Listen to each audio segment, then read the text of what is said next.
ഈ സ്ഥാപനം കടന്നു പോകുന്നത് ഓരോ നിമിഷവും. കാരണം ഈ സ്ഥാപനം തുടങ്ങിയിട്ട് 14 വർഷമായി. ഇതൊരു അന്തർദേശീയ സ്ഥാപനമാണെന്നുള്ളത് പേരിൽ മാത്രമാണ് ഇപ്പോൾ നിൽക്കുന്നത്. അതിനൊരു മാറ്റം വരുത്തുക എന്നുള്ള ഒരു എളിയ ശ്രമമാണ് നമ്മളിപ്പോൾ നടത്തിക്കൊണ്ടിരിക്കുന്നത്. അത് ലക്ഷ്യത്തിലെത്തും എന്ന് നമ്മൾക്ക് സ്വപ്നം കാണാം എന്ന് വിചാരിക്കുന്നു. വാസ്തവത്തിൽ ഈ ചടങ്ങ് നമ്മൾ നേരത്തെ തീരുമാനിച്ചിരുന്നത് ബഹുമാനപ്പെട്ട സാംസ്കാരിക കാര്യ വകുപ്പ് മന്ത്രി ശ്രീ AK ബാലൻ ലൈബ്രറി മന്ദിര ഉദ്ഘാടനവും അതുപോലെ തന്നെ ശ്രീനാരായണ ഗുരു ഓപ്പൺ സർവകലാശാല നടത്താൻ തീരുമാനിച്ചിരിക്കുന്ന ഗുരുദേവ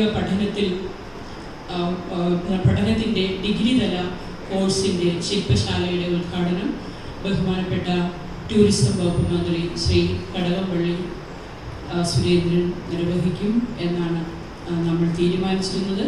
പക്ഷേ ഇലക്ഷൻ പ്രഖ്യാപിച്ചത് കാരണമാണ് വീണ്ടും നമ്മൾക്ക് പ്രോഗ്രാമിൽ ചില മാറ്റങ്ങൾ വരുത്തേണ്ടി വന്നു. വാസ്തവത്തിൽ നമ്മൾ ഇന്നിവിടെ കൂടിയിരിക്കുന്നത് ശ്രീനാരായണ ഗുരു ഓപ്പൺ സർവകലാശാല നടത്താൻ തീരുമാനിച്ചിരിക്കുന്ന ഗുരുദേവ പഠനത്തിലെ ഡിഗ്രി തല കോഴ്സിൻ്റെ ശില്പശാലയാണ് നമ്മളിവിടെ നടക്കുന്ന പ്രധാന ചടങ്ങ്. അപ്പോൾ അതിനിടയിലൂടെ നമ്മളുടെ 1-2 കാര്യവും കൂടെ ഉദ്ഘാടനം നടത്താം എന്ന് വിചാരിച്ചു എന്നേ ഉള്ളൂ. കാരണം കൂടുതൽ എന്തായാലും നമ്മളൊരു ഉദ്ഘാടന ചടങ്ങ് നടത്തുന്നു, അതോടൊപ്പം നമ്മുടെ 2-3 പ്രോഗ്രാമും കൂടെ നടത്തിയാൽ ചിലവ് കുറയ്ക്കാം എന്നുള്ള ആഗ്രഹത്താലായിരുന്നു. ഇപ്പം ഇവിടെ നേരത്തെ സ്വാഗത പ്രസംഗികൻ സൂചിപ്പിച്ചതുപോലെ ഒരു ലൈബ്രറിക്ക് വേണ്ടുന്ന കുറേ പുസ്തകങ്ങൾ പല വ്യക്തികളും പല സുമനസ്സുകളും നമ്മൾക്ക് നൽകിയിട്ടുണ്ട്. അതെല്ലാം അവിടെ കെട്ടിവെച്ചിട്ടുണ്ട്. എല്ലാം പിന്നീട് ഇന്ന് വെളുപ്പിലെയാണ് ഈ ലൈബ്രറി മന്ദിരത്തിൻ്റെ പണികളൊക്കെ പൂർത്തിയാക്കി കിട്ടിയത്. അപ്പോൾ അതുകൊണ്ട് നമ്മൾ പിന്നീട് അത് ഒരു നല്ലൊരു ലൈബ്രറിക്ക് മാറ്റുന്നതാണ്. പിന്നെ ഈ ലൈബ്രറി മന്ദിരത്തിൻ്റെ ഉദ്ഘാടനം നിർവഹിക്കാൻ നമ്മൾക്ക് ഇന്നിവിടെ നമ്മളോടൊപ്പം എത്തിയിരിക്കുന്ന ശ്രീനാരായണ ഗുരു ഓപ്പൺ സർവകലാശാലയുടെ വൈസ് ചാൻസലർ ശ്രീ മുബാരക് പാഷ. അദ്ദേഹം ഈ ചടങ്ങിന്, അതായത് ഒരു ഗുരുദേവ പഠനം നടത്തുന്ന ഒരു സ്ഥാപനത്തിലെ ഏത് കാര്യവും നിർവഹിക്കാൻ അനുയോജ്യനായ ഒരു വ്യക്തിയാണെന്ന് വളരെ കുറഞ്ഞ കാലത്തെ അദ്ദേഹവുമായുള്ള പരിചയം കൊണ്ടും അദ്ദേഹത്തിൻ്റെ വാക്കുകളിൽ നിന്നും എനിക്ക് മനസ്സിലായത് ഏറ്റവും അനുയോജ്യനായ ഒരു വ്യക്തിയെ തന്നെയാണ് നമ്മൾക്കിന്ന് ഈ ചടങ്ങിലേക്ക് ലഭിച്ചിരിക്കുന്നത്. അതുപോലെ തന്നെ ശ്രീനാരായണ ഗുരുവിൻ്റെ ജ്ഞാനവചസ്സുകളെ സാധാരണ ജനങ്ങൾക്കിടയിൽ പറഞ്ഞു കൊടുത്തും എനിക്കിപ്പോഴും ഓർമ്മ വരുന്നത് അതെനിക്ക് പറയാതെ പോകാൻ കഴിയില്ല. സ്വാമി ഓർമ്മിക്കുന്നുണ്ടോയെന്ന് എനിക്കറിയില്ല. എൻ്റെ മോനെ ഒരു 6 മാസം പ്രായമുള്ളപ്പോൾ ഞാനും ആ കൈക്കുഞ്ഞുമായിട്ട് ശിവഗിരിയിലെ ശാരദാ മഠത്തിൻ്റെ താഴെ ഇരിക്കുകയായിരുന്നു. അപ്പോൾ സൂക്ഷ്മാനന്ദ സ്വാമി അതുവഴി കടന്നുപോയപ്പോൾ കുഞ്ഞ് ഞാനുമായിട്ട് അവിടെ നിൽക്കുകയാണ്. കഴിഞ്ഞു പോയിട്ട് സ്വാമി തിരിച്ചു വന്നു. സ്വാമിക്ക് ഓർമ്മ കാണില്ല, കാരണം അവിടെ ഒത്തിരി ആളുകൾ, ആയിരക്കണക്കിന് ആളുകൾ ശിവഗിരിയിൽ വന്നു പോകുന്നതാണ്. അപ്പോൾ സ്വാമി ഒന്നിങ്ങനെ നോക്കിയിട്ട് തിരിച്ചു വന്ന് കുഞ്ഞിനെ നോക്കിയിട്ട് എന്നോട് ചോദിച്ചു, കുഞ്ഞിന് എന്താ കൊടുക്കുന്നത് എന്ന് ചോദിച്ചു. അപ്പം ഞാൻ കുഞ്ഞിന് കൊടുക്കുന്ന കാര്യങ്ങളൊക്കെ പറഞ്ഞു. അപ്പോൾ സ്വാമി പറഞ്ഞു, പുല്ല് കൊടുക്കണം കേട്ടോ, അതായത് നമ്മൾ പുല്ല് കൊടുക്കണം, എന്നാലേ കുട്ടിക്ക് ആരോഗ്യം ഉണ്ടാവുള്ളൂ എന്ന് പറഞ്ഞു. അപ്പം ഞാൻ ആലോചിക്കുകയായിരുന്നു, എത്ര കരുതലോടുകൂടിയാണ് ആളുകളോട് ഈ സ്വാമിമാർ ഇടപെടുന്നത്. അന്ന് എൻ്റെ മനസ്സിൽ സൂക്ഷ്മാനന്ദ സ്വാമിയുടെ രൂപം പതിഞ്ഞു. കാരണം അവിടെയാണ് ഒരു സന്യാസി എപ്പോഴാണ് ശരിക്കും സന്യാസിയാകുന്നത്. അതിന് ഉത്തമ ഉദാഹരണമായിരുന്നു ശ്രീനാരായണ ഗുരു. ഒരു സന്യാസിയുടെ ജീവിതം എങ്ങനെയായിരിക്കണം എന്നുള്ളതിന് നേർ കാഴ്ചയായി നമ്മുടെ മുന്നിൽ നിൽക്കുന്നത് ശ്രീനാരായണ ഗുരുവാണ്. ആ ഗുരുവിൻ്റെ സന്യാസി പരമ്പരയിലെ ശ്രേഷ്ഠരായ സന്യാസിമാരെയാണ് നമ്മൾക്കിന്ന് ഈ ചടങ്ങിൽ അനുഗ്രഹ പ്രഭാഷണം നടത്തുന്നതിനും ലോഗോ പ്രകാശനം ചെയ്യുന്നതിനും അതുപോലെ നമ്മൾ നടത്താൻ ഉദ്ദേശിക്കുന്ന പഠനകേന്ദ്രം നടത്താൻ ഉദ്ദേശിക്കുന്ന ഒരു കോഴ്സാണ് ഡിപ്ലോമ ഇൻ ആത്മോപദേശ സദനം. ഇതിലൊക്കെ അനുഗ്രഹ പ്രഭാഷണം നടത്തുന്നതിനും നമ്മളെ അനുഗ്രഹിക്കുന്നതിനും ഒക്കെ ഈ സ്വാമിമാരെ തന്നെ കിട്ടിയതിൽ ഞാൻ ഏറ്റവും കൂടുതൽ സന്തോഷിക്കുന്നു, അഭിമാനിക്കുകയും ചെയ്യുന്നു. അതുപോലെ തന്നെ ഈ സ്ഥാപനത്തിൻ്റെ മുൻ ഡയറക്ടർ, അദ്ദേഹത്തിൻ്റെ കാര്യം നമ്മൾക്ക് പറയാതിരിക്കാൻ വയ്യ, ശ്രീ അജിത് ബാബു ആർ. ഞാനിവിടെ ചാർജ് എടുക്കാൻ വരുമ്പോൾ ഈ മുൻ ഡയറക്ടർ ശ്രീ അജിത് ബാബു ആയിരുന്നു. അദ്ദേഹത്തിന് സാംസ്കാരിക വകുപ്പിൻ്റെ ഡെപ്യൂട്ടി സെക്രട്ടറിയാണ്. പക്ഷേ ആ സ്ഥാപനത്തിലെ എടുപ്പത് പണിയുള്ളത് കൊണ്ട് അദ്ദേഹത്തിന് ഇവിടെ പൂർണ്ണ സമയവും ഈ സ്ഥാപനത്തിൽ ചിലവഴിക്കാൻ കഴിഞ്ഞിട്ടില്ല. അപ്പം അദ്ദേഹം എന്നോട് പറഞ്ഞത്, സുഗീത, ഈ സ്ഥാപനത്തെ നന്നാക്കണമെന്ന് എനിക്ക് ആഗ്രഹമുണ്ട്, പക്ഷേ എന്ത് ചെയ്യാം, എൻ്റെ സമയം എന്നെ അനുവദിക്കുന്നില്ല.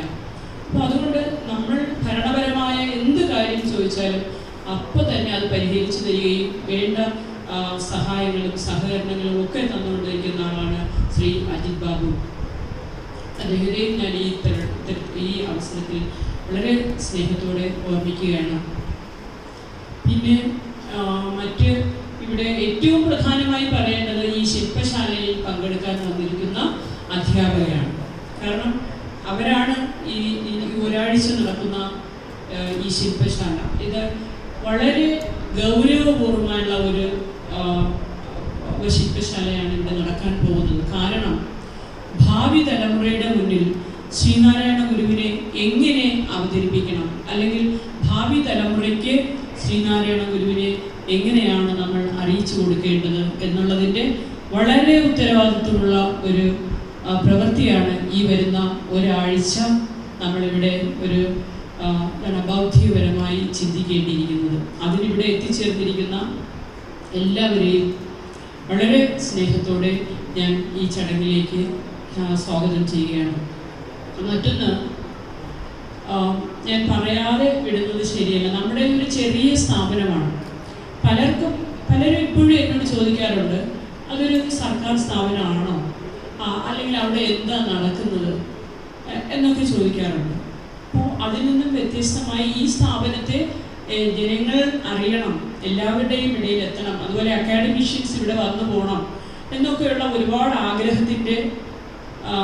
എൻ്റെ ആഗ്രഹം വെച്ചുകൊണ്ടാണ് ഞാൻ നമ്മുടെ ബഹുമാനപ്പെട്ട വൈസ് ചാൻസലറെ കാണുകയും അദ്ദേഹവുമായി കാര്യങ്ങൾ ഡിസ്കസ് ചെയ്ത് ആദ്യം ഞാൻ കണ്ടത് നമ്മുടെ pro vice chancellor doctor SV Sudheer സാറിനെയാണ്.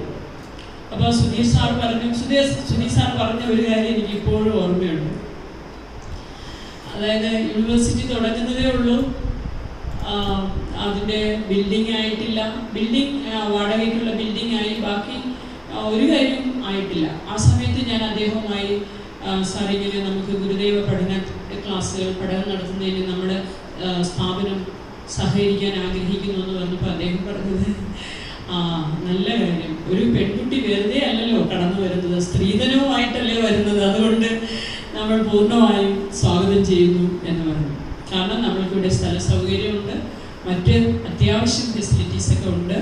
അപ്പം അതുകൊണ്ട് നല്ലതാണെന്നുള്ള വളരെ സ്നേഹത്തോടും സഹകരണ മനോഭാവത്തോടും കൂടിയാണ് സുധീർ സാർ എന്നോട് പെരുമാറിയത്. അതുപോലെ തന്നെ നമ്മുടെ രജിസ്ട്രാറായ ഡോക്ടർ P. ദിലീപ് സാർ. കാരണം ഈ ശ്രീനാരായണ ഗുരു ഓപ്പൺ സർവകലാശാല തുടങ്ങുന്ന സമയത്ത് ഒത്തിരി ആശങ്കകൾ എല്ലാവരുടെയും മനസ്സിലുണ്ടായിരുന്നു. ഇതെങ്ങനെ സാധ്യമാകും, ഇത് വിജയം വരിക്കുമോ എന്നൊക്കെയുള്ള ഒത്തിരി ആശങ്കകൾ എല്ലാവരുടെയും മനസ്സിലുണ്ടായിരുന്നു. പക്ഷേ ഒരാശങ്കയ്ക്കും വക നൽകാതെ നമ്മുടെ ബഹുമാനപ്പെട്ട വൈസ് ചാൻസലർ എത്രയും പെട്ടെന്ന് അവിടെ തുടങ്ങാൻ ആഗ്രഹിക്കുന്ന എല്ലാ കോഴ്സുകൾക്കും, തുടങ്ങാൻ തീരുമാനിച്ചിരിക്കുന്ന എല്ലാ കോഴ്സുകൾക്കും UGCയുടെ അംഗീകാരം നേടിയെടുക്കാൻ അദ്ദേഹത്തിന് കഴിഞ്ഞു എന്നുള്ളത് വളരെ വലിയ കാര്യം തന്നെയാണ്. അതുപോലെ തന്നെ അദ്ദേഹം വേറൊന്നും കൂടെ പറഞ്ഞു, ആ യൂണിവേഴ്സിറ്റിയിൽ ഒരു കോഴ്സ് തുടങ്ങുമെങ്കിൽ തീർച്ചയായിട്ടും ഗുരുദേവ പഠനത്തിൻ്റെ കോഴ്സ് അവിടെ ഉണ്ടായിരിക്കുന്നതാണ് എന്ന് അദ്ദേഹം ആദ്യം തന്നെ ഉറപ്പ് പറഞ്ഞു. ആ വാക്കും അദ്ദേഹം നിർവഹിക്കുകയാണ്. അതിന് അദ്ദേഹത്തോട് വളരെയധികം ചാരിതാർത്ഥ്യമുണ്ട്. പിന്നെ എല്ലാവരെയും, ഇവിടെ പത്രപ്രവർത്തകരായ 1-2 പേര് വന്നിട്ടുണ്ട്, എല്ലാവരെയും ഒരിക്കൽ കൂടി ഈ സ്ഥാപനത്തിന് വേണ്ടി ഏറ്റവും സ്നേഹത്തോടെ സന്തോഷം അറിയിക്കുന്നു. എല്ലാവർക്കും നമസ്കാരം.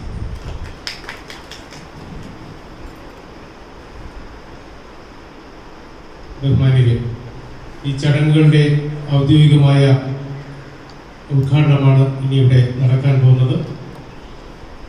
ലൈബ്രറി മന്ദിരത്തിൻ്റെ ഉദ്ഘാടനം ഈ ഹാളിൻ്റെ താഴെയാണ് അത് സജ്ജമാക്കിയിട്ടുള്ളത്. എല്ലാവരും അവിടെ പോയി ഓക്കെ.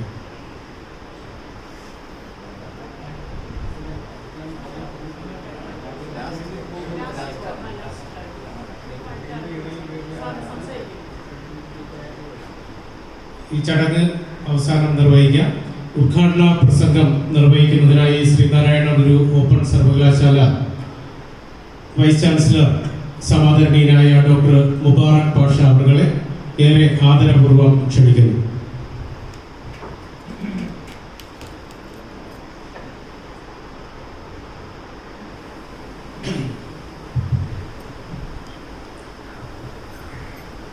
വേദിയിൽ ഇരിക്കുന്ന അഭിനന്ദരായ സ്വാമികൾ, മറ്റു പ്രിയപ്പെട്ട സുഹൃത്തുക്കളെ, സമ്പുഷ്ടമായ സദസ്സ്, എല്ലാവർക്കും ബഹുമാന്യമായ സ്നേഹം നിറഞ്ഞ അഭിവാദ്യങ്ങൾക്ക് അർഹമായ സദസ്സിനോട് ഒരിക്കൽ കൂടി സ്വാഗതം പറഞ്ഞുകൊണ്ട് ഞാൻ തോന്നി.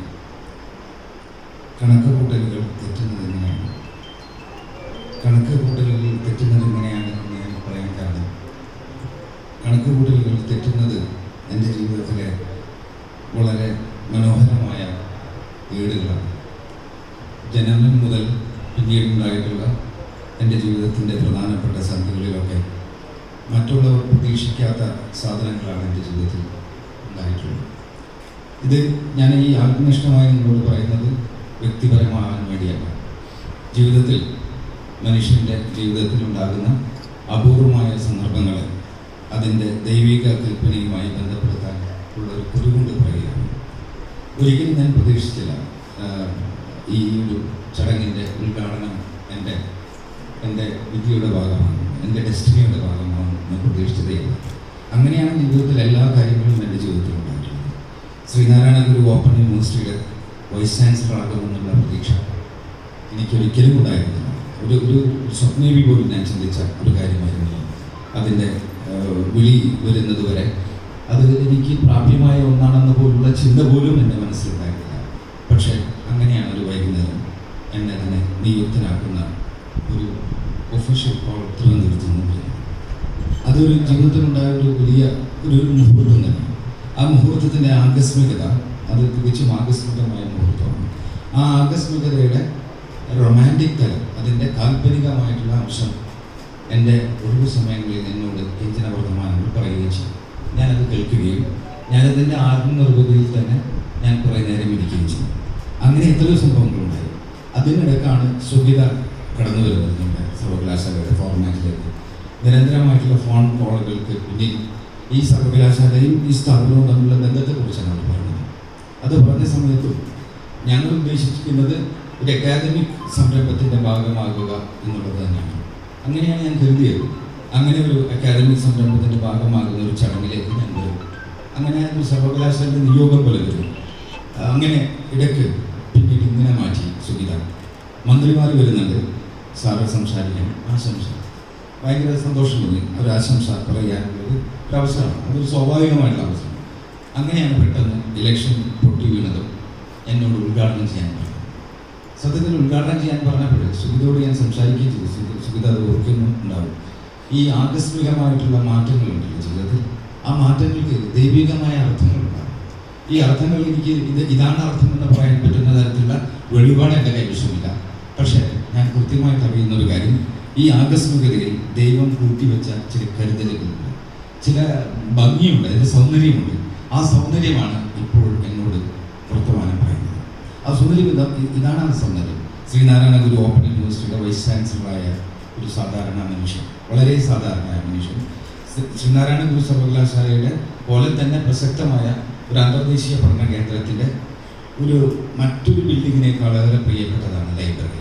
ഒരു ലൈബ്രറിയുടെ ഉദ്ഘാടനത്തിന് കാരണമാകുക, അതിൻ്റെ ഭാഗമാകുക എന്ന് പറയുന്നത് എന്നെ സംബന്ധിച്ചിടത്തോളം, ഒരു അധ്യാപകനായിട്ടുള്ള എന്നെ സംബന്ധിച്ചിടത്തോളം, വിജ്ഞാനത്തിനോട് ആർത്തിയുള്ള ഒരു മനുഷ്യൻ എന്നുള്ള നിലക്കും, ഒരു സാധാരണ മനുഷ്യൻ എന്നുള്ള നിലക്കും എനിക്ക് കിട്ടാവുന്ന ഏറ്റവും വലിയ വരദാനമാണ്. ഈ വരദാനത്തിന് സാക്ഷ്യം വഹിച്ച ഈ മുഹൂർത്തത്തിൽ വളരെ പണ്ഡിതന്മാരായ സ്വാമികൾ ഞങ്ങളുടെ സദസ്സിലുണ്ട്. അത്ര തന്നെ പാണ്ഡിത്യമുള്ള മറ്റൊരു, അല്ലെങ്കിൽ അതിനടുത്ത് നിൽക്കുന്ന പാണ്ഡിത്യമുള്ള പണ്ഡിതന്മാരുമുണ്ട്. അവരുടെയൊക്കെ സദസ്സിൽ ഈ സാധാരണക്കാരനായ ഒരാൾക്ക് ഇത്രയും വലിയൊരു വലുത് എന്ന് ഞാൻ ഉദ്ദേശിക്കുന്നത് വലിയ സമുച്ചയത്തിൻ്റെ ഉദ്ഘാടനമല്ല.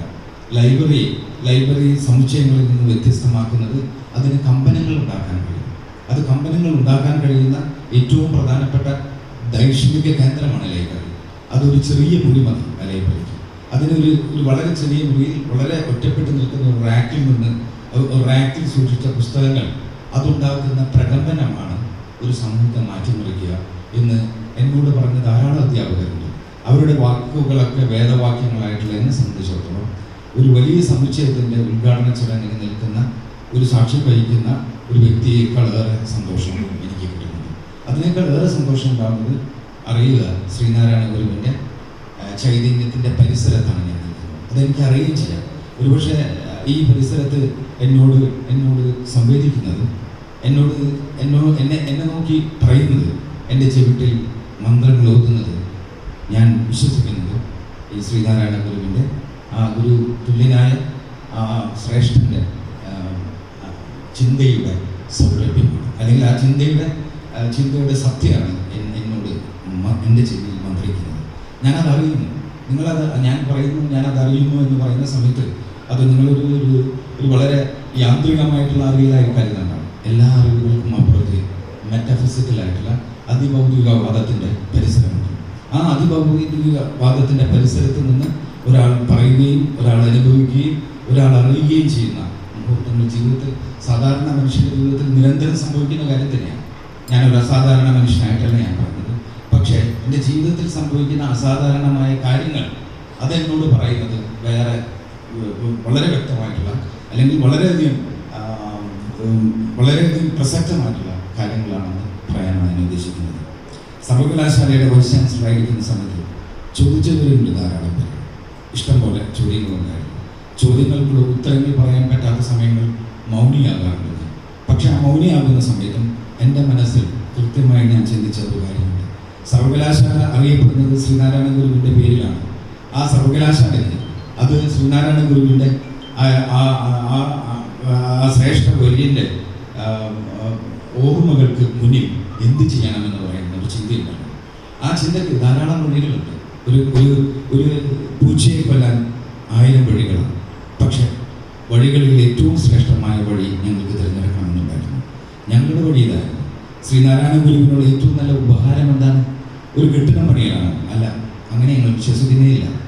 അതിനേക്കാൾ ഏറെ ശ്രീനാരായണ ഗുരുവിനെ പ്രകീർത്തിക്കുന്ന കവിതകളാണ്, അല്ലെങ്കിൽ ഇൻ്റലക്ച്വൽ ഡിസ്കോഴ്സാണ്. അതൊന്നുമല്ല. ശ്രീനാരായണ ഗുരുവിന് നൽകാവുന്ന ഏറ്റവും നല്ല ഉപഹാരം അദ്ദേഹത്തിൻ്റെ ഓർമ്മയ്ക്ക് മുന്നിൽ ഞങ്ങൾ സ്നേഹപൂർവ്വം, ബഹുമാന പുരസ്സരം, ആദരവപൂർവ്വം നൽകാവുന്ന ഏറ്റവും വലിയ കാണിക്ക അദ്ദേഹത്തിൻ്റെ ചിന്തകൾ സാധാരണ ജനങ്ങളിലേക്ക് എത്തിക്കുന്ന ഒരു വലിയ മഹത്തരമായ പ്രവർത്തനത്തിന് നേതൃത്വം നൽകുക എന്നുള്ളത്. അതാണ് ഞങ്ങൾ ചെയ്യുന്നത്. ഈ സർവകലാശാല ചെയ്യാൻ ഉദ്ദേശിക്കുന്നത് അത് തന്നെയാണ്. അതുകൊണ്ട് തന്നെയാണ് സർവകലാശാല തുടക്കത്തിൽ മൗനിയാവുകയും പിന്നീട് ശബ്ദിക്കാൻ തുടങ്ങുകയും ചെയ്തത്. കാരണം എല്ലാ പദ്ധതികൾ ആസൂത്രണം ചെയ്യുന്ന സമയത്തും അതിൻ്റെ പിന്നിൽ ഒരു മനസ്സുണ്ടാക്കണം, അതിൻ്റെ പിന്നിൽ ഒരു പദ്ധതി ഉണ്ടാക്കണം, അതിൻ്റെ പിന്നിൽ ഒരു പന്താവ് ഉണ്ടാക്കണം. ആ പന്താവാണ് ഇവിടെ നിന്ന് നടക്കാൻ പോകുന്ന ഒരു പ്രധാനപ്പെട്ട ഒരു ചടങ്ങിന് ഞങ്ങളുടെ പ്രൊവൈസ് ചാൻസലർ ഡോക്ടർ സുധീർ ഉദ്ഘാടനം ചെയ്യാൻ പോകുന്ന അക്കാദമിക് ചർച്ച. അതിൻ്റെ ഇടയിൽ വന്നു കിട്ടിയ ഒരു മഹാഭാഗ്യമാണ് എനിക്ക്. ഈ ഭാഗ്യത്തെക്കുറിച്ച് മാത്രമാണ് ഞാൻ സംസാരിക്കുന്നത്. ശ്രീനാരായണ ഗുരു എന്നോട്, ഞാൻ എല്ലാ യോഗങ്ങളിലും പറയുന്ന കാര്യമാണ്, എന്നോട് പറയുന്നത് ഇതാണ്. മനുഷ്യൻ്റെ മാനവികതയുടെ അടിസ്ഥാന പ്രമാണങ്ങളാണ് അദ്ദേഹം എന്നോട് പറയുന്നത്. അദ്ദേഹത്തിൻ്റെ ചിന്താസരണി എന്നോട് പറയുന്നത് മറ്റൊന്നുമല്ല. മനുഷ്യനെ സ്നേഹിക്കുക, ജാതിക്കപ്പുറത്ത്. ജാതി എന്ന് പറയുന്നത് ഒരു കാസ്റ്റ് എന്ന് പറയുന്നത് ഒരു ഇന്ത്യൻ കോണ്ടെക്സ്റ്റ് മാത്രമല്ല. ഞാൻ പലപ്പോഴും എൻ്റെ ചരിത്ര വിദ്യാർത്ഥി എന്നുള്ള നിലയ്ക്ക് ഞാൻ മനസ്സിലാക്കിയിട്ടുള്ളത് അദ്ദേഹത്തിൻ്റെ നവോത്ഥാന നായകൻ എന്ന് വിളിക്കുന്നത് അബദ്ധമാണ്. എല്ലാ നവോത്ഥാന പരിഷ്കർത്താക്കളിൽ നിന്നും വ്യത്യസ്തനാണ് അദ്ദേഹം. ഇന്ന് നമ്മൾ ഇന്ത്യയിൽ പഠിക്കുന്ന പരിഷ്കർത്താക്കളുണ്ടല്ലോ ധാരാളം പേര്. രാജാ കേരളത്തിൻ്റെ മലയാള മണ്ണിലേക്ക് വരുന്ന സമയത്ത് നമുക്ക് ധാരാളം സാമുദായിക റിഫോമിസ്റ്റുകളുണ്ട്. അത് ആ കൂട്ടത്തിലൊന്നും ശ്രീനാരായണ ഗുരു വരാൻ പാടില്ല. കാരണം അതിലൊക്കെ അപ്പുറമാണ് അദ്ദേഹം. കാരണം അദ്ദേഹത്തിന് എനിക്കിഷ്ടം എന്ന് പറയുന്നത് എൻ്റെ വ്യക്തിപരമായ ഇഷ്ടമല്ല, എൻ്റെ പഠനത്തിൻ്റെ അടിസ്ഥാനത്തിൽ എനിക്ക് തോന്നിയിട്ടുണ്ട് അദ്ദേഹം ഒരു പരിഷ്കർത്താവല്ല. അദ്ദേഹം ഏറ്റവും വലിയൊരു വിപ്ലവകാരിയാണ്. മാനവികത എന്ന് പറയുന്ന ഒരു സംജ്ഞയുടെ ഏറ്റവും ലളിതമായ അർത്ഥം അത് വ്യാഖ്യാനിക്കുകയും അതിൻ്റെ അർത്ഥം നമ്മളോട് പരിചയപ്പെടുത്തുകയും ചെയ്തിട്ടുള്ളത് ശ്രീനാരായണ ഗുരുവിൻ്റെ ചർച്ച, എല്ലാ ചർച്ചകളും ഇങ്ങനെ തന്നെ ആരംഭിക്കണം. അല്ലാതെ ചെയ്യുന്നത് അദ്ദേഹത്തിനോടുള്ള അനാദരമാണ്. മാനവികതയുടെ പ്രചാരകനാണ് അദ്ദേഹം. മാനവികതയെ പ്രകീർത്തിച്ച മനുഷ്യനാണ് അദ്ദേഹം. മാനവികതയെ പ്രണയിച്ച മഹത് വ്യക്തിത്വമാണ് അദ്ദേഹം.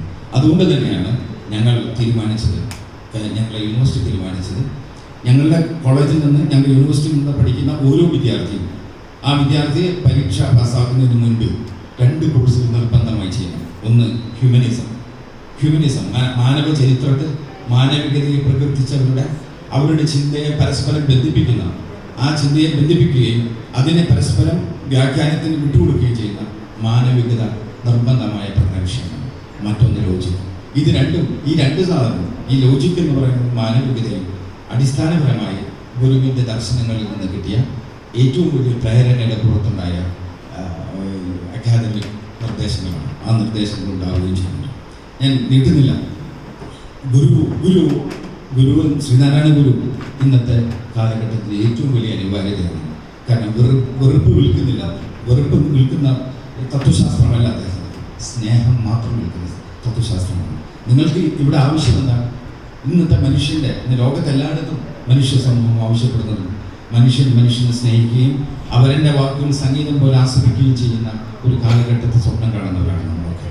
ആ സ്വപ്നം കാണാൻ നമ്മളെ പഠിപ്പിച്ചത്, അങ്ങനെ ജീവിക്കണമെന്ന് നമ്മളോട് കൃത്യമായി നമുക്ക് നിർദ്ദേശങ്ങൾ നൽകിയത് ശ്രീനാരായണ ഗുരുവാണ്. ആ ഗുരുവിൻ്റെ പേരിൽ അറിയപ്പെടുന്ന എല്ലാ സംരംഭങ്ങൾക്കും ദൈവികമായ ചൈതന്യമുണ്ടെന്ന് വിശ്വസിക്കുന്ന വ്യക്തി കൂടിയാണ് ഞാൻ. അത് ഞാൻ എല്ലായ്പ്പോഴും പറയുന്ന ഒരു കാര്യമാണ്. ഞങ്ങളുടെ സർവകലാശാല സാധാരണ സർവകലാശാലയല്ല എന്ന് പറയാൻ കാരണം അത് ഓപ്പൺ യൂണിവേഴ്സിറ്റി ആയതുകൊണ്ടല്ല. ഞങ്ങൾക്ക് കിട്ടിയ കുറേ വരദാനങ്ങളുണ്ട്. അറിയുക എന്നുള്ളത്, സത്യം നിങ്ങൾ അറിയണത്. ഞങ്ങൾക്ക് സാധാരണ സർവകലാശാല തുടങ്ങുന്ന സമയത്ത് ഒരു പീഡിക തിണ്ണയിലാണ് തുടങ്ങുന്നത്, എല്ലാവരുടെയും, അല്ലെങ്കിൽ ഒരു കൊച്ചുമുറിയിൽ. ഞങ്ങൾക്ക് വളരെ വലിയൊരു ബിൽഡിംഗ് അവിചാരിതമാണ്. രജിസ്ട്രാർ എന്നോട് ഇങ്ങനെയാണ് പറഞ്ഞത്, ഉദ്ഘാടനത്തിന് 2 ദിവസം വരെ വേറൊരു സമുച്ചയമാണ് കണ്ടത്, വേറൊരു ബിൽഡിംഗാണ് കണ്ടത്. ആ പെട്ടെന്നാണ് ഒരു വെളിപാട് പോലെ ഒരു വലിയ ബിൽഡിംഗ് മുന്നിലേക്ക് വന്നത്. ഏറ്റവും സുന്ദരമായ ഒരു ബിൽഡിംഗാണ്. അതിങ്ങനെ തല ഉയർത്തി നിൽക്കുന്നത് നിങ്ങൾക്ക് കാണാം. ശ്രീനാരായണ ഗുരു ഓപ്പൺ യൂണിവേഴ്സിറ്റി എന്ന് അതിൻ്റെ താഴെ എഴുതുകയും അതിനേക്കാൾ ഉയരത്തിൽ അത് നിൽക്കുകയും ചെയ്യുന്ന ഏറ്റവും വലിയ മഹാഭാഗ്യം ഞങ്ങൾക്ക് ലഭിച്ചു. 2, ഞങ്ങൾക്ക് കിട്ടിയിട്ടുള്ള മറ്റു സൗകര്യങ്ങളുണ്ട്. UGCയുടെ അംഗീകാരത്തെക്കുറിച്ച് പറഞ്ഞു. ആ UGCയുടെ അംഗീകാരം അറിയുക നിങ്ങൾ, അത് വൈസ് ചാൻസലറുടെ വിളിക്കല്ല, അത് ആരുടെയും വിളിക്കല്ല, അത് ഞങ്ങൾക്ക് കിട്ടിയ വരദാനമാണ്. അത് വരദാനമാകാനുള്ള കാരണം അത് ശ്രീനാരായണ ഗുരു സർവകലാശാല എന്ന പേരിന് തന്നെ ഉണ്ടാക്കുന്ന ഒരു വലിയ താത്വിക പരിസരമുണ്ടല്ലോ, ആ പരിസരത്തിന് കിട്ടുന്ന അംഗീകാരമായിട്ട് മാത്രം ചിത്രീകരിച്ചാൽ മതി. അതിന് കാരണം ഞാനാണ് എന്ന് നിങ്ങൾ ഏതെങ്കിലും സന്ദർഭത്തിൽ പറയുകയാണെങ്കിൽ അത് തിരുത്തേണ്ടത് എൻ്റെ ബാധ്യതയാണ്. കാരണം ഞാൻ Sreenarayana Guru open university vice ചാൻസലറാണ്. എനിക്ക് സത്യസന്ധമായി നിങ്ങളോട് സംസാരിക്കാൻ പറ്റും. അതിൽ വ്യക്തിപരമായ ഒരു സ്പേസ് ആർക്കുമില്ല, ആരും അത് അവകാശപ്പെടുന്നില്ല. അത് നമുക്ക് കിട്ടിയ സർവകലാശാല യൂണിവേഴ്സിറ്റി ഗ്രാൻസ് കമ്മീഷൻ നൽകിയ ഏറ്റവും വലിയ കരുണയുടെ ഏറ്റവും വലിയ മുദ്രയാണ്. ഇന്നലത്തെ സിൻഡിക്കേറ്റ് യോഗത്തിൽ അത് ചർച്ച ചെയ്യപ്പെടുകയും UGC സെക്രട്ടറിക്കും അതേപോലെ തന്നെ ചെയർമാനും കത്തെഴുതണം ഇത് പറഞ്ഞതെന്ന് സിൻഡിക്കേറ്റ് തീരുമാനിക്കുകയും ചെയ്തിട്ടുണ്ട്. അത് ഞാൻ നിങ്ങളുടെ ശ്രദ്ധയിൽപ്പെടുത്താനാണ്. കാണുന്നതൊക്കെ ദൈവഹിതങ്ങളാണ് എന്ന് വിശ്വസിക്കുന്ന ഒരു സാധാരണ മനുഷ്യനാണ്. അപ്പം ഈ ജീവിതത്തിൽ നടക്കുന്ന എല്ലാ കർമ്മങ്ങൾക്കും ഈ ആകസ്മികതക്കും ദൈവത്തിൻ്റെ നിയോഗമുണ്ട് എന്ന് ഞാൻ കരുതുന്നു. അതുകൊണ്ടാണല്ലോ ഞാൻ പറഞ്ഞത്, കണക്കുകൂട്ടൽ തെറ്റൽ അത് ഏറ്റവും വലിയ മനോഹാരിതയാണ് ജീവിതത്തിൽ. അങ്ങനെയാണ് എൻ്റെ ജീവിതത്തിൽ ഇതുവരെ ഉണ്ടായിട്ടുള്ളത്. അതിൻ്റെ ഭാഗമായി തന്നെ വീണ്ടും ഞാൻ കണക്കുകൂട്ടലിൽ തെറ്റിക്കുകയാണ്. അതിനെ തെറ്റിക്കുന്നത് എൻ്റെ ഒരു ഇൻറ്റേർണലൈസ് ചെയ്തിട്ടുള്ള ആത്മനിഷ്ഠമായ അല്ലെങ്കിൽ ഞാൻ ആന്തരികമായി സ്വാംശീകരിച്ച ഊർജത്തിൻ്റെ പുറത്തല്ല ഇത് സംഭവിക്കുന്നത് മറ്റുള്ളവരുടെ കണക്കുകൂട്ടലുകൾക്ക് അപ്പുറത്ത് കാര്യങ്ങൾ നടക്കുമെന്ന് ഓർമ്മപ്പെടുത്തുന്ന ഒരു ദൈവികതയുണ്ടല്ലോ, അത് തന്നെയാണ് ഞാൻ സൂചിപ്പിക്കാൻ ആഗ്രഹിക്കുന്നത്. ഞാനിങ്ങനെ അവസാനിപ്പിക്കുകയാണ്. ഗുരുവിൻ്റെ ചൈതന്യത്തിൽ ജീവിക്കുന്ന ഒരു സർവകലാശാലയിൽ വൈസ് ചാൻസലറായിരിക്കുന്ന എനിക്ക് കിട്ടിയ ഏറ്റവും വലിയ ഈ അനുഗ്രഹം, ഗുരുവിൻ്റെ പേരിലുള്ള മറ്റൊരു പ്രധാനപ്പെട്ട സമുച്ചയത്തിൻ്റെ അല്ലെങ്കിൽ ഒരു സംരംഭത്തിൻ്റെ ഏറ്റവും പ്രധാനപ്പെട്ട ശ്രീകോവിൽ എന്ന് വിളിക്കാൻ പറ്റുന്ന തരത്തിലുള്ള ലൈബ്രറിയുടെ ഉദ്ഘാടനം നിർവഹിക്കാൻ കിട്ടിയത് ഇന്ന് രാത്രി ഞാൻ എഴുതും. എനിക്ക് കിട്ടിയ ഒരു മഹാഭാഗ്യം പോലെ. എന്തുകൊണ്ട് മഹാഭാഗ്യമാകുന്നത്? എടശ്ശേരി മൗലവിയുടെയും മറിയമ്മയുടെയും മകനായി ജനിച്ചത് ആദ്യത്തെ മഹാഭാഗ്യം. അങ്ങനെ വിശ്വസിക്കാൻ എനിക്ക് ഇന്ന് രാത്രി ഞാൻ ഇന്ന് എൻ്റെ ഡയറിയിൽ എഴുതും. ഇത് മറ്റൊരു മഹാഭാഗ്യമാണ്. ആ മഹാഭാഗ്യത്തിന് കാരണമായ എല്ലാവരോടും നന്ദി പറയുന്നു. ഇത് ഔദ്യോഗികമായിട്ട് ഉദ്ഘാടനം ചെയ്തതായിട്ട് പ്രഖ്യാപിക്കുകയും ചെയ്തു.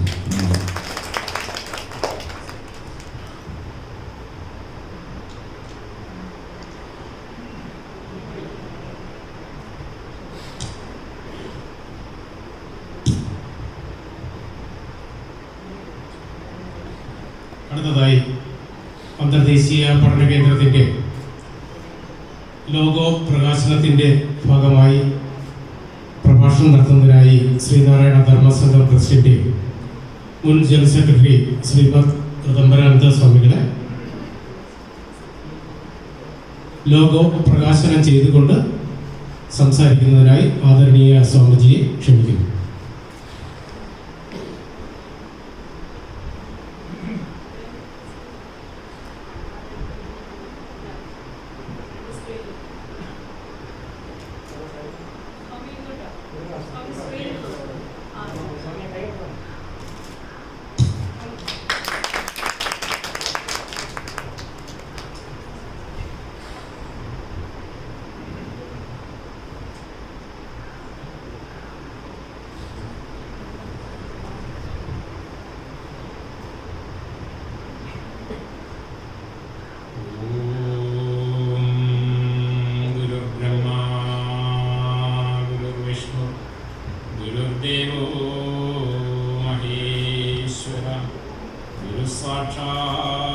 പരം ബ്രഹ്മ തസ്മൈ ശ്രീ ഗുരവേ നമഃ. ജയ നാരായണ ഗുരുപ്രിയേ ശിവഗിരീശ്വരി ശാരദേ ചതുരാസ്യാക്ഷി ശരശ്ചന്ദ്രമരീചികേ.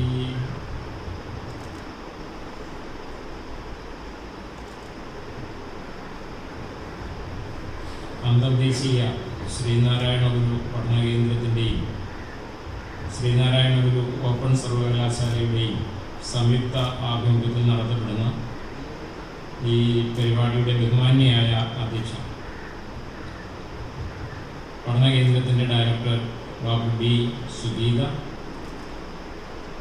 ലൈബ്രറി മന്ദിരോദ്ഘാടനം നിർവഹിച്ച ശ്രീനാരായണ ഗുരു ഓപ്പൺ സർവകലാശാലയുടെ അനുഗ്രഹീതനായ vice chancellor doctor Mubarak Pasha,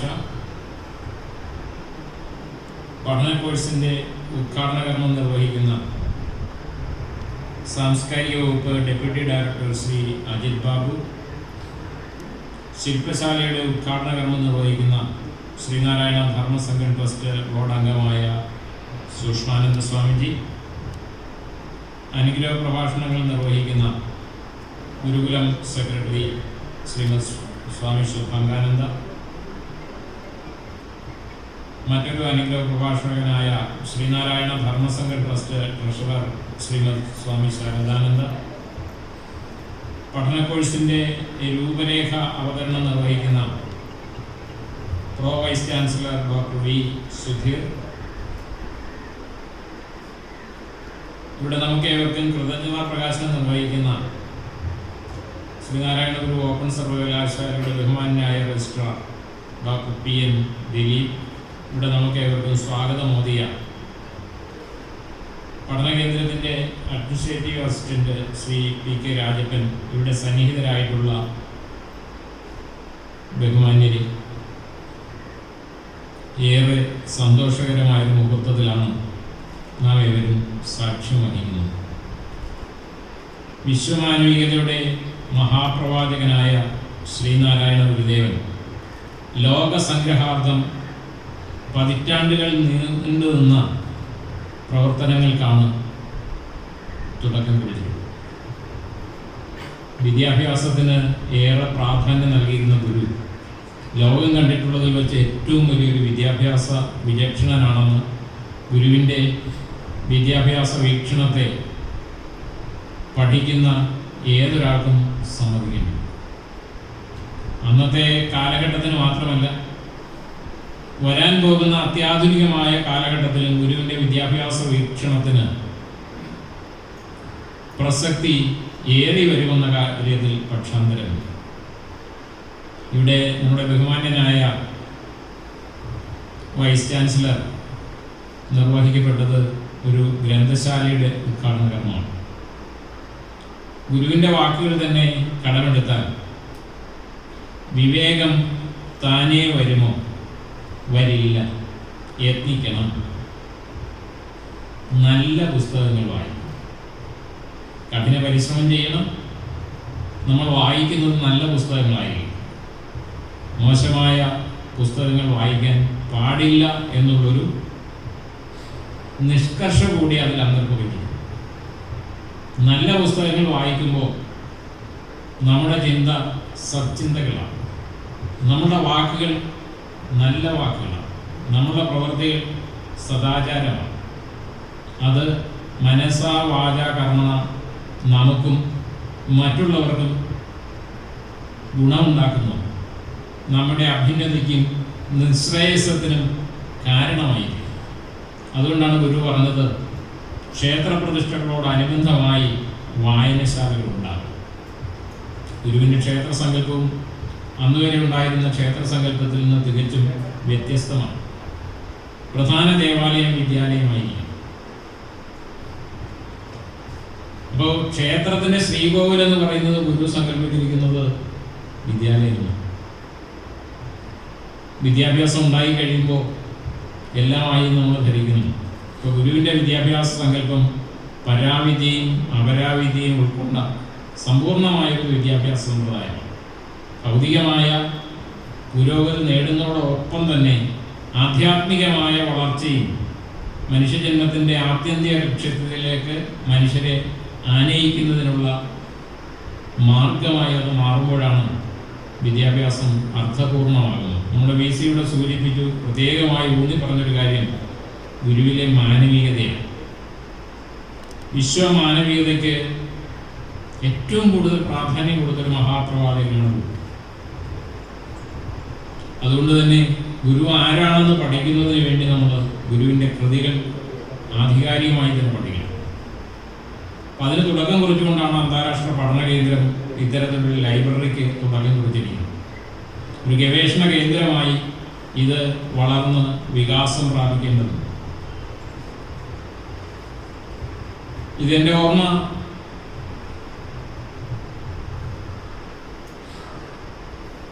കഴിഞ്ഞ LDF മിനിസ്ട്രിയിൽ ശ്രീ നായനാർ മുഖ്യമന്ത്രിയായിരിക്കുന്ന സമയത്താണ് അന്താരാഷ്ട്ര പഠന കേന്ദ്രത്തിന് തുടക്കം കുറിക്കുന്നത്. 50 ലക്ഷം രൂപ അന്ന് പ്രഖ്യാപിക്കുന്നു.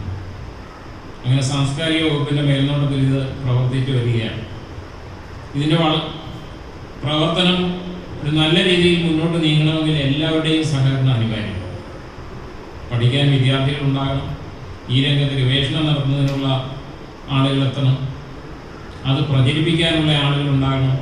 ഒരു ശ്രീനാരായണ സംസ്കാരം, മാനവികതയിൽ അധിഷ്ഠിതമായൊരു ശ്രീനാരായണ സംസ്കാരം ജനങ്ങളുടെ ദൈനംദിന ജീവിതത്തിൽ പ്രതിഫലിക്കത്തക്ക തരത്തിൽ വന്നാൽ മാത്രമേ ഈ പഠന കേന്ദ്രം അർത്ഥപൂർണമാകൂ. അതുപോലെ തന്നെയാണ് ശ്രീനാരായണ ഗുരു ഓപ്പൺ യൂണിവേഴ്സിറ്റിയുടെയും അവസ്ഥ. ഇപ്പോഴത്തെ ഗവൺമെൻറ് വളരെ ശ്ലാഘനീയമായൊരു കർമ്മമാണ് ചെയ്തിരിക്കുന്നത്. വിശ്വ പ്രസിദ്ധനായ വിദ്യാഭ്യാസ വീക്ഷണത്തിൻ്റെ ഉടമയായ ശ്രീനാരായണ ഗുരുവിൻ്റെ പേരിൽ യൂണിവേഴ്സിറ്റികൾ യൂണിവേഴ്സിറ്റി സ്ഥാപിക്കണമെന്ന് പല കാലങ്ങളിലും ശിവഗിരി മഠവും SNDP യോഗവും ഒക്കെ ആവശ്യപ്പെട്ടിട്ടുണ്ട്. പല ശ്രീനാരായണ പ്രസ്ഥാനങ്ങളും ആവശ്യപ്പെട്ടിട്ടുണ്ട്. ചെറുതും വലുതുമായി നിർഭാഗ്യവശാൽ ഒന്നും നടന്നില്ല. കേരളത്തിന് പുറത്തുള്ള ചില ഗവൺമെൻറ്റുകളോടും അഭ്യർത്ഥിച്ചതിൽ ഒരാളാണ് ഞാൻ. ഇപ്പോൾ അന്താരാഷ്ട്ര തലത്തിൽ തന്നെ ശ്രീനാരായണ ഗുരുവിൻ്റെ സന്ദേശങ്ങളും ദർശനവുമൊക്കെ പഠിപ്പിക്കുന്നതിന് പല യൂണിവേഴ്സിറ്റികളും മുന്നോട്ട് പോകുന്നുണ്ട്. ഇത്തരണത്തിൽ ഞാൻ മറ്റൊരു കാര്യം കൂടി ഓർക്കുകയാണ്. ജനുവരി മാസത്തിൽ മുംബൈ യൂണിവേഴ്സിറ്റി ഒരു ബേസിക് കോഴ്സും ഒരു ഡിപ്ലോമ കോഴ്സും അടുത്ത അക്കാഡമിക്കിൽ സ്റ്റാർട്ട് ചെയ്യുന്നതിന് വേണ്ടിയുള്ള MOU സൈൻ ചെയ്തു. അപ്പോൾ അതിനവിടെയും തുടക്കം കൊടുത്തിട്ടുണ്ട്. 1857 തുടങ്ങിയ യൂണിവേഴ്സിറ്റിയാണ് മുംബൈ യൂണിവേഴ്സിറ്റി. എന്ന് പറഞ്ഞാൽ ഗുരു തിരുവവതാരം ചെയ്ത് 2 വർഷം കഴിഞ്ഞപ്പോൾ, ഗുരുവിന് 2 വയസ്സ് പ്രായമായ സമയത്താണ് മുംബൈ യൂണിവേഴ്സിറ്റി സമാരംഭം കുറിക്കുന്നത്.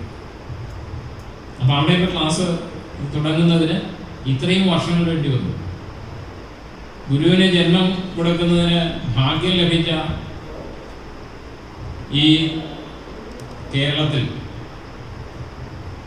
അതും ഈ സമയത്താണ് നമ്മൾ തുടക്കം കൊടുത്തിരിക്കുന്നത്. മുമ്പൊക്കെ ചില യൂണിവേഴ്സിറ്റികളിലൊക്കെ ചില കോഴ്സുകളുടെ ഭാഗമായി ചില കൃതികളുമൊക്കെ പഠിപ്പിക്കാൻ കഴിഞ്ഞിട്ടുണ്ട് എന്നുള്ളത് ഒഴിച്ചാൽ ഈ ഗവൺമെൻറ് വന്നതിന് ശേഷം മുമ്പ് അന്താരാഷ്ട്ര പഠന കേന്ദ്രത്തിൻ്റെ ആഭിമുഖ്യത്തിൽ ഹൈസ്കൂൾ ലെവലിൽ പാഠ്യപദ്ധതികൾ തയ്യാറാക്കുന്നതിന് കമ്മിറ്റി രൂപീകരിച്ചിരുന്നു. ബഹുമാനായ സൂക്ഷ്മാനന്ദ സ്വാമിജിയും ഞാനുമൊക്കെ ആ കമ്മിറ്റിയിൽ അംഗങ്ങളായിരുന്നു. പ്രൊഫസർ MK സാനുമാഷ് ഉണ്ടായിരുന്നു. അതുപോലെ തന്നെ ഡോക്ടർ ജോർജ് ഓണക്കൂർ ഉണ്ടായിരുന്നു. രാഘവൻ മാഷ് ഉണ്ടായിരുന്നു. അങ്ങനെ ഞങ്ങൾ എല്ലാവരും കൂടെ സജസ്റ്റ് ചെയ്ത് വെച്ചുകൊണ്ട് ഒരു സിലബസ് രൂപീകരിച്ച് ഇന്ന് ക്ലാസ് സ്കൂൾ തലത്തിൽ പഠിപ്പിക്കുന്നു. അപ്പം അതിൻ്റെ പിന്തുടർച്ച എന്നവണ്ണം ശ്രീനാരായണ ഗുരുവിൻ്റെ പേരിൽ തന്നെ ഒരു ഓപ്പൺ യൂണിവേഴ്സിറ്റി സ്ഥാപിച്ച് അതിൽ തന്നെ ഒരു മുഖ്യ വിഷയമായി ശ്രീനാരായണ ഗുരു ഫിലോസഫി, ഗുരുവിൻ്റെ വിശ്വമാനവികമായ വീക്ഷണങ്ങളുമൊക്കെ പഠിപ്പിക്കുന്നതിന് തുടക്കം കുറിക്കുന്ന, അതിൻ്റെ സിലബസ് തീരുമാനിക്കുന്ന തരത്തിലുള്ള ഒരു ശില്പശാല കൂടി ഇവിടെ സമാരംഭം കുറിക്കാൻ പോകുന്നു. അപ്പോൾ ഇതേറെ സന്തോഷകരമായ ഒരു കാര്യമാണ്. ഗുരുവിൻ്റെ സന്യാസ പരമ്പരയിലെ ഒരംഗം എന്നുള്ള നിലയിൽ തീർച്ചയായും ഇതിന് മുൻകൈയെടുത്ത ഗവൺമെൻറ്റെയും പ്രത്യേക വകുപ്പുകൾ കൈകാര്യം ചെയ്യുന്ന മന്ത്രിമാരെയും അതുപോലെ തന്നെ ഇതിൻ്റെ അമരക്കാരായി വന്നിട്ടുള്ള ഓരോരുത്തരെയും പ്രത്യേകം അനുമോദിക്കുവാൻ കൂടി ഈ അവസരം വിനിയോഗിക്കട്ടെ. എന്നിൽ അർപ്പിതമായ കർത്തവ്യം ഇവിടെ അന്താരാഷ്ട്ര പഠന കേന്ദ്രത്തിൻ്റെ ലോഗോ പ്രകാശനം ചെയ്യുക എന്നുള്ളതായിരുന്നു. ആ കർമ്മം നിർവഹിച്ചതായി നിങ്ങളുടെ ഏവരുടെയും അനുമതിയോടുകൂടി നിർവഹിച്ചതായി അറിയിക്കട്ടെ. എല്ലാവർക്കും നന്മ നിറഞ്ഞ ആശംസകൾ നേർന്നു. യൂണിവേഴ്സിറ്റിയുടെയും അന്താരാഷ്ട്ര പഠന കേന്ദ്രത്തിൻ്റെയും പ്രവർത്തനങ്ങൾ ക്രിയാത്മകമായി മുന്നോട്ട് കൊണ്ടുപോകണമെങ്കിൽ എല്ലാവരുടെയും സഹകരണമാണ്. എല്ലാ ഭാഗത്ത് നിൽക്കുന്ന എല്ലാ തലത്തിലുള്ള ആളുകളുടെയും പരിപൂർണമായ സഹകരണം. വിമർശനങ്ങൾ ഒരുപാട് വരുന്നുണ്ട്. സത്യത്തിൽ യൂണിവേഴ്സിറ്റിയുടെ പേര് അനൗൺസ് ചെയ്തു, ഇങ്ങനെയൊന്നും തുടങ്ങാൻ പോകുന്നു എന്ന് പറഞ്ഞാൽ എനിക്ക് ചില ആശങ്കകളില്ലാതിരുന്നില്ല. ഞാനത് പരസ്യമായി പോലും ചിലരോടൊക്കെ പ്രകടിപ്പിക്കുകയും ചെയ്തിട്ടുണ്ട്. പക്ഷെ വളരെ പെട്ടെന്ന് തന്നെ ഗവൺമെൻറ് അതിന് വേണ്ട നടപടിക്രമങ്ങളൊക്കെ വന്നു. അതിന് അനുയോജ്യരായ വൈസ് ചാൻസലറേയും പ്രോ വൈസ് ചാൻസലറേയും രജിസ്ട്രാറേയും അങ്ങനെ അത്യാവശ്യം വേണ്ട ഔദ്യോഗികമായ ഭാരവാഹികളൊക്കെ നിർമ്മിച്ച് ഇപ്പോൾ സിൻഡിക്കേറ്റുമായി എന്നറിഞ്ഞു. അതിൻ്റെ കോഴ്സുകളുടെ അംഗീകാരത്തിനുള്ള ഏർപ്പാടുകളൊക്കെ ആയി കഴിഞ്ഞിരിക്കുന്നു. ഇനി ഇത് മുന്നോട്ട് പോകുമ്പോൾ അന്ന് അതിൻ്റെ ആദ്യത്തെ ഇതിൻ്റെ ബോർഡ് ഓഫ് സ്റ്റഡീസിൽ ഞങ്ങൾ 3-4 സ്വാമിമാരെ ഉൾപ്പെടുത്തിയ കൂട്ടത്തിൽ ഞാനും ഉണ്ടായിരുന്നു. അതിൻ്റെ ആദ്യ മീറ്റിങ്ങിൽ തന്നെ ഞാൻ ഈ ആശങ്ക പ്രകടിപ്പിച്ചു. കാരണം ഇന്നത്തെ വിദ്യാഭ്യാസം എന്ന് പറയുമ്പോൾ അടിസ്ഥാനപരമായി ഒരു തൊഴിൽ നേടുക എന്നുള്ളതാണ് പൊതുവേ ഉള്ളൊരു വീക്ഷണം. അപ്പോൾ അതിനുകൂടി ഉതകുന്നതായിരിക്കണം. ലോകത്തെവിടെ പോയാലും അന്താരാഷ്ട്ര ശ്രീനാരായണ ഗുരു ഓപ്പൺ യൂണിവേഴ്സിറ്റിയുടെ സർട്ടിഫിക്കറ്റിന് അംഗീകാരം കിട്ടണം. ഒരു ഇൻ്റർവ്യൂവിന് കയറി ചെന്നാൽ ഇത് ഓപ്പൺ യൂണിവേഴ്സിറ്റിയിൽ പഠിച്ച കുട്ടിയാണ്, അതുകൊണ്ട് ഇത് കൺസിഡർ ചെയ്യാൻ പറ്റില്ല എന്ന് ഒരു ഇൻ്റർവ്യൂ ബോർഡും പറയാൻ പാടില്ല. ഇന്ത്യയിലെ ഒരു ഏജൻസിയും പറയാൻ പാടില്ല എന്നല്ല, അന്താരാഷ്ട്ര തലത്തിൽ തന്നെ അംഗീകാരം വാങ്ങുന്ന തരത്തിലേക്കുള്ള പ്രവർത്തനങ്ങളുമായി നമ്മൾ പോകണം എന്നൊരു അഭിപ്രായവും പ്രകടിപ്പിച്ചു. അപ്പോൾ അതിന് തുടക്കം കൊടുത്തിരിക്കുന്നു എന്നറിഞ്ഞതിൽ ഏറെ സന്തോഷമുണ്ട്. ഈ ധന്യമുഹൂർത്തത്തിൽ നിങ്ങളോടൊപ്പം ഞാനും ഈ പരിപാടിയിൽ പങ്കുചേരുന്നു. എല്ലാവർക്കും നമസ്കാരം.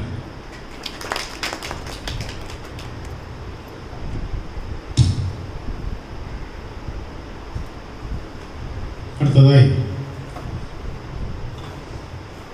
ഗുരുദർശനം ലോകവ്യാപകമായി പ്രചരിപ്പിക്കുന്നതിൻ്റെ ഭാഗമായുള്ള ഡിപ്ലോമ ഇൻ ആത്മോപദേശ ശതകം എന്ന പഠന കോഴ്സ് അന്തർദേശീയ ശ്രീനാരായണ ഗുരു പഠന കേന്ദ്രം ആരംഭിക്കുകയാണ്. അതിൻ്റെ ഔപചാരികമായ ഉദ്ഘാടനം നിർവഹിക്കുന്നത് സാംസ്കാരിക കാര്യ വകുപ്പിൻ്റെ ഡെപ്യൂട്ടി ഡയറക്ടറും ഈ പഠന കേന്ദ്രത്തിൻ്റെ മുൻ ഡയറക്ടറും കൂടിയായിട്ടുള്ള ശ്രീ ആർ അജിത് ബാബു അവர்களാണ്. അദ്ദേഹത്തെ ഏറെ ആദരപൂർവ്വം ക്ഷണിക്കുന്നു.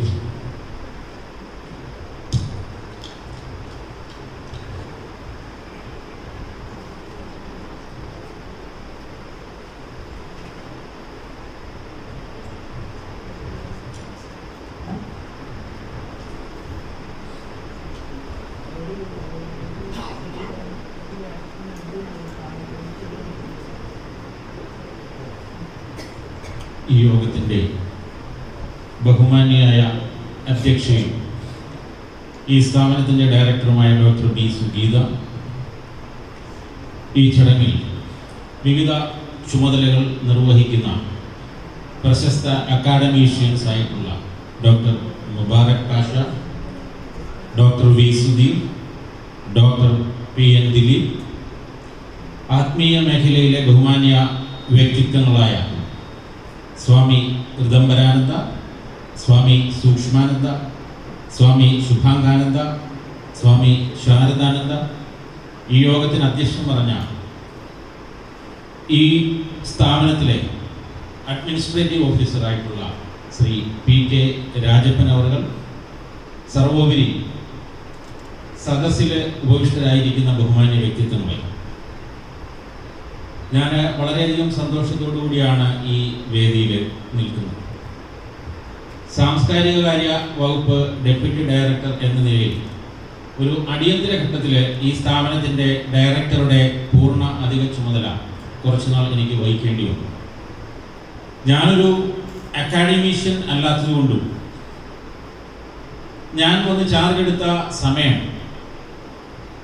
കോവിഡ് മൂലം ലോക്ക്ഡൗൺ തുടങ്ങിയ ആ ഒരു സമയത്തായിരുന്നു. ഏകദേശം ഫെബ്രുവരി അവസാനത്തോടുകൂടി ചാർജ് എടുത്തു, മാർച്ച് ആയപ്പോഴത്തേക്ക് ലോക്ക്ഡൗൺ തുടങ്ങി. അപ്പം ആ ഒരു സമയത്തിൻ്റെ പ്രത്യേകത കൊണ്ടും എൻ്റെ ഔദ്യോഗികമായ ഡെപ്യൂട്ടി ഡയറക്ടർ എന്നുള്ള നിലയിലുള്ള ഔദ്യോഗികമായ തിരക്കുകൾ കാരണവും ഈ സ്ഥാപനത്തിൽ പൂർണ്ണ ശ്രദ്ധയോടുകൂടി കേന്ദ്രീകരിച്ച് പ്രവർത്തിക്കുവാൻ കഴിഞ്ഞിട്ടില്ല എന്നുള്ളത് ഒരു കുറ്റസമ്മതം പോലെ തന്നെ ഞാൻ നിങ്ങളുടെ മുന്നിൽ അറിയിക്കുകയാണ്. അതുകൊണ്ട് തന്നെ ഇവിടെ വന്ന് ചാർജ് എടുത്തപ്പോഴേ ആദ്യം മനസ്സിലാക്കിയ ഒരു കാര്യം, ഈ സ്ഥാപനത്തിൻ്റെ സുഗമമായിട്ടുള്ള പ്രവർത്തനം മുന്നോട്ട് പോകണമെന്നുണ്ടെങ്കിൽ അക്കാഡമിക് സൈഡിൽ നിന്നുള്ള ഒരു പൂർണ്ണ സമയ ഡയറക്ടർ ഈ സ്ഥാപനത്തിന് ആവശ്യമാണെന്ന് വന്നപ്പോൾ തന്നെ തോന്നി. അതിൻ്റെ അടിസ്ഥാനത്തിൽ വന്ന ആദ്യത്തെ ആഴ്ചയിൽ തന്നെ സർക്കാരിൻ്റെ ഈ വിവരം കാണിച്ചുകൊണ്ട് കത്തെഴുതുകയും ചെയ്തതാണ്. പക്ഷേ അന്നത്തെ ഈ പറഞ്ഞ സാമൂഹ്യ പശ്ചാത്തലവും പിന്നെ വേറെ ചില അഡ്മിനിസ്ട്രേറ്റീവ് ആയിട്ടുള്ള ചില ഡിലേയ്സും ഒക്കെ കാരണം അതിനകത്തൊരു തീരുമാനം ഉണ്ടാകുന്നതിന് വളരെയധികം കാലതാമസം നേരിട്ടു. ഈ സ്ഥാപനത്തിൽ ചാർജ് എടുത്തപ്പോൾ എനിക്കും തോന്നിയതാണ്, ഈ സ്ഥാപനത്തിന് അന്നുണ്ടായിരുന്ന പേര് നിങ്ങളെല്ലാവരും ഓർക്കും, ശ്രീനാരായണ അന്തർദേശീയ പഠന കേന്ദ്രം. എനിക്ക് വന്നൊരു ആ പേരിലൊരു ചെറിയ അപാകത തോന്നി.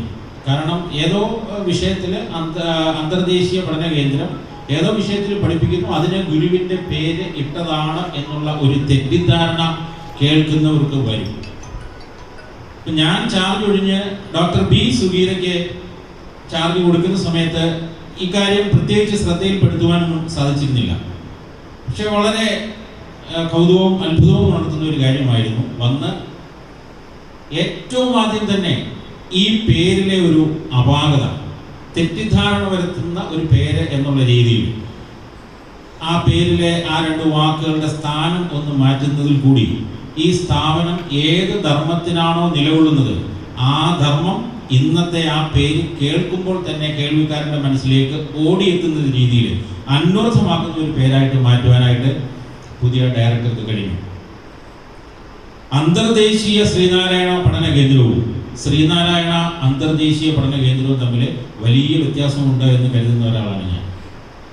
ഇപ്പോഴാണ് ആ പേര് ഈ സ്ഥാപനം എന്ത് ധർമ്മത്തിന് നിലകൊള്ളുന്നു എന്നുള്ളത് കേൾക്കുമ്പോൾ തന്നെ കേൾവിക്കാരൻ്റെ മനസ്സിലേക്ക് ഓടിയെത്തുന്നു. അപ്പോൾ തന്നെ എൻ്റെ മനസ്സിലെ ഒരു well begun is half done എന്ന് ഇംഗ്ലീഷിൽ ഒരു ചൊല്ലുണ്ട്. അതെനിക്ക് വളരെ അന്വർത്ഥമായിട്ട് തോന്നി. തുടക്കം. നന്നായി തുടങ്ങിയാൽ പകുതിയായി. അപ്പം അങ്ങനെ ആ പേരിലെ അപാകത പരിഹരിച്ചു. അത് കഴിഞ്ഞിട്ട് ഞാനും കൂടി ഉത്തരവാദിയായ പ്രവർത്തനത്തിലെ ഒരു ആലസ്യം, അതിൻ്റെ കാരണങ്ങൾ ഞാൻ പറഞ്ഞു കഴിഞ്ഞിരുന്നു. ആ പ്രവർത്തനത്തിലെ ആലസ്യം തുടച്ചു നീക്കുക എന്നുള്ളതായിരുന്നു രണ്ടാമത്തെ കർത്തവ്യം. അതിപ്പം ഇന്ന് ഈ ചടങ്ങിൽ ഭാഗഭാക്കാവുമ്പോൾ ആ ഒരു വെല്ലുവിളിയും ഈ സ്ഥാപനം ഏറ്റെടുത്തിരിക്കുന്നു എന്ന് തന്നെ വളരെ സന്തോഷത്തോടു കൂടി ഞാൻ മനസ്സിലാക്കുകയാണ്.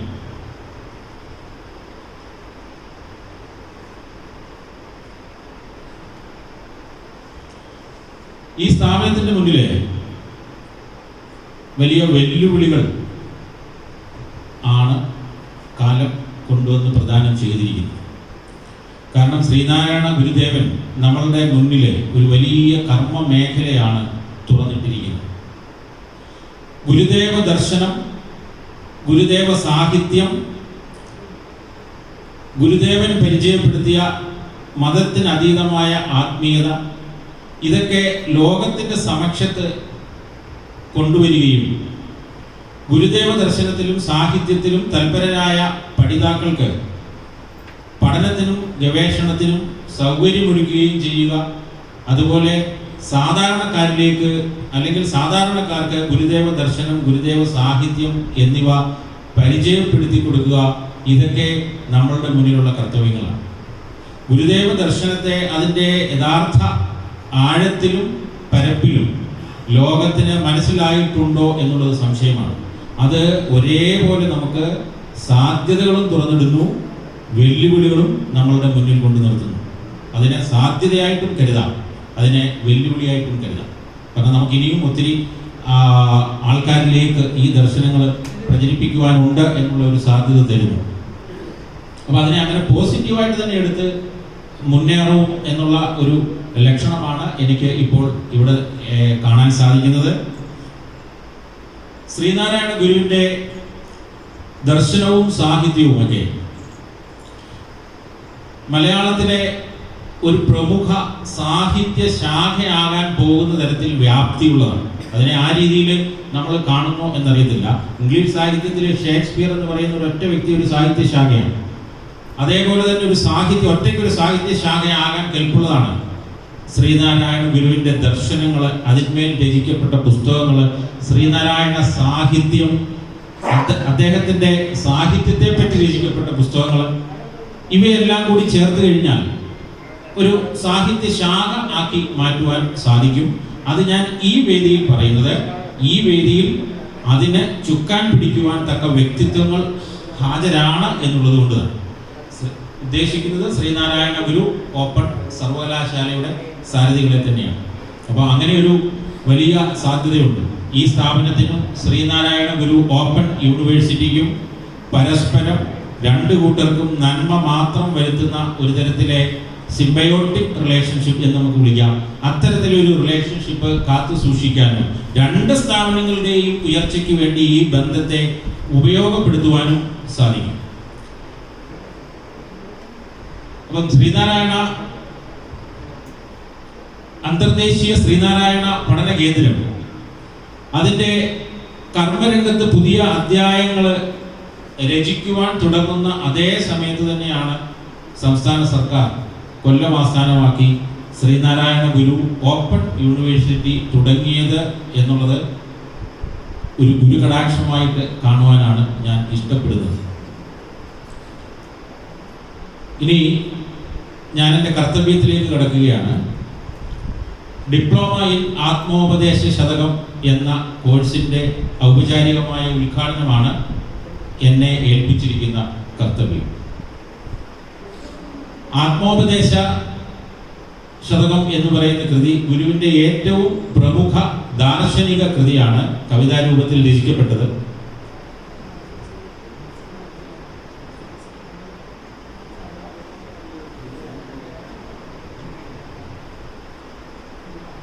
ഗുരുദേവന്റെ ഏറ്റവും പ്രമുഖ ദാർശനിക കൃതിയാണ് ആത്മോപദേശ ശതകം.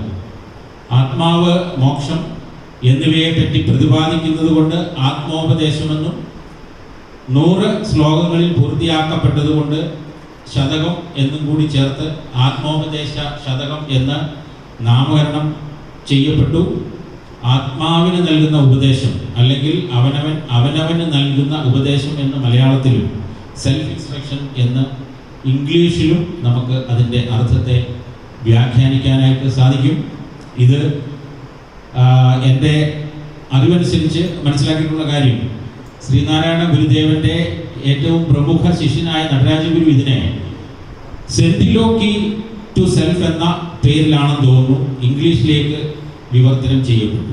അപ്പോൾ നമ്മൾ ഏത് ദർശനവും അന്തർദേശീയമായിട്ട് അംഗീകരിക്കപ്പെടണമെങ്കിൽ അന്തർദേശീയ ഭാഷയിലാകുന്നത് സൗകര്യപ്രദമാണ്. അപ്പോൾ ഇതും അന്തർദേശീയ ഭാഷയിലാക്കപ്പെട്ട ഒരു കൃതിയാണ് ആത്മോപദേശ ശതകം.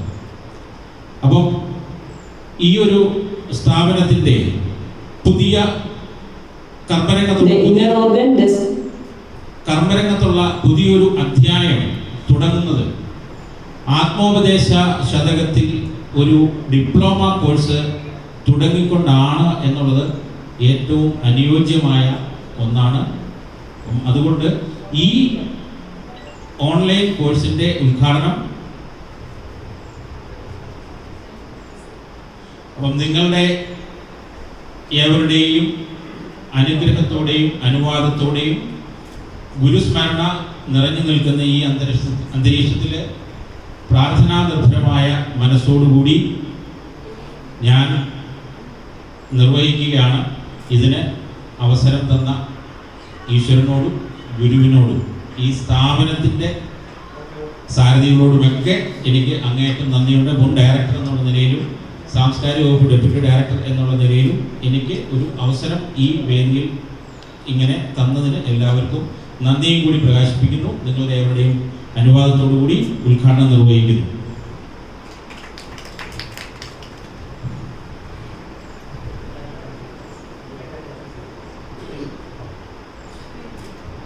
Census and the counting body is nothing but the sunrise, the form of the sunrise in the oil beyond. Let us discuss one by one. First, let us discuss who am I. As I told you, it is my inner organ. Inner organ, andhakaranam. Karanavum, indriyavum. Karanam means andhakaranam. Okay, thank you all. Thank you.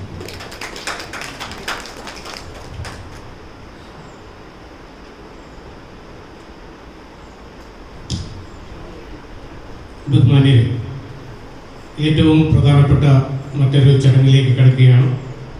Sreenarayana Guru open സർവകലാശാല തുടങ്ങാൻ തീരുമാനിച്ചിരിക്കുന്ന ശ്രീനാരായണ ഗുരു പഠന degree തല കോഴ്സിൻ്റെ syllabus നിർമ്മാണ ശില്പശാലയാണ്.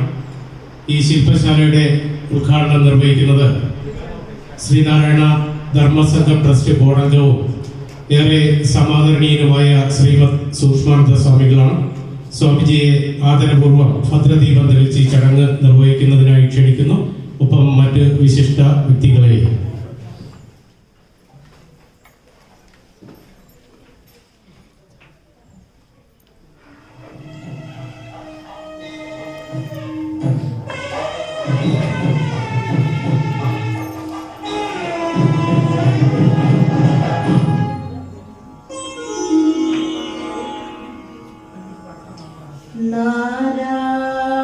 നാരായണമൂർത്തേ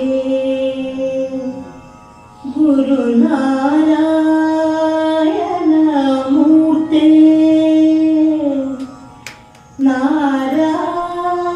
നാരായണമൂർത്തേ പരമാചാര്യ നമസ്തേ നാരായണമൂർത്തേ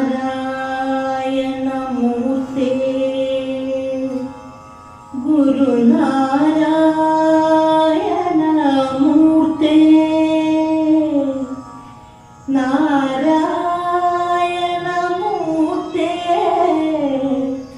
പരമാചാര്യ നമസ്തേ.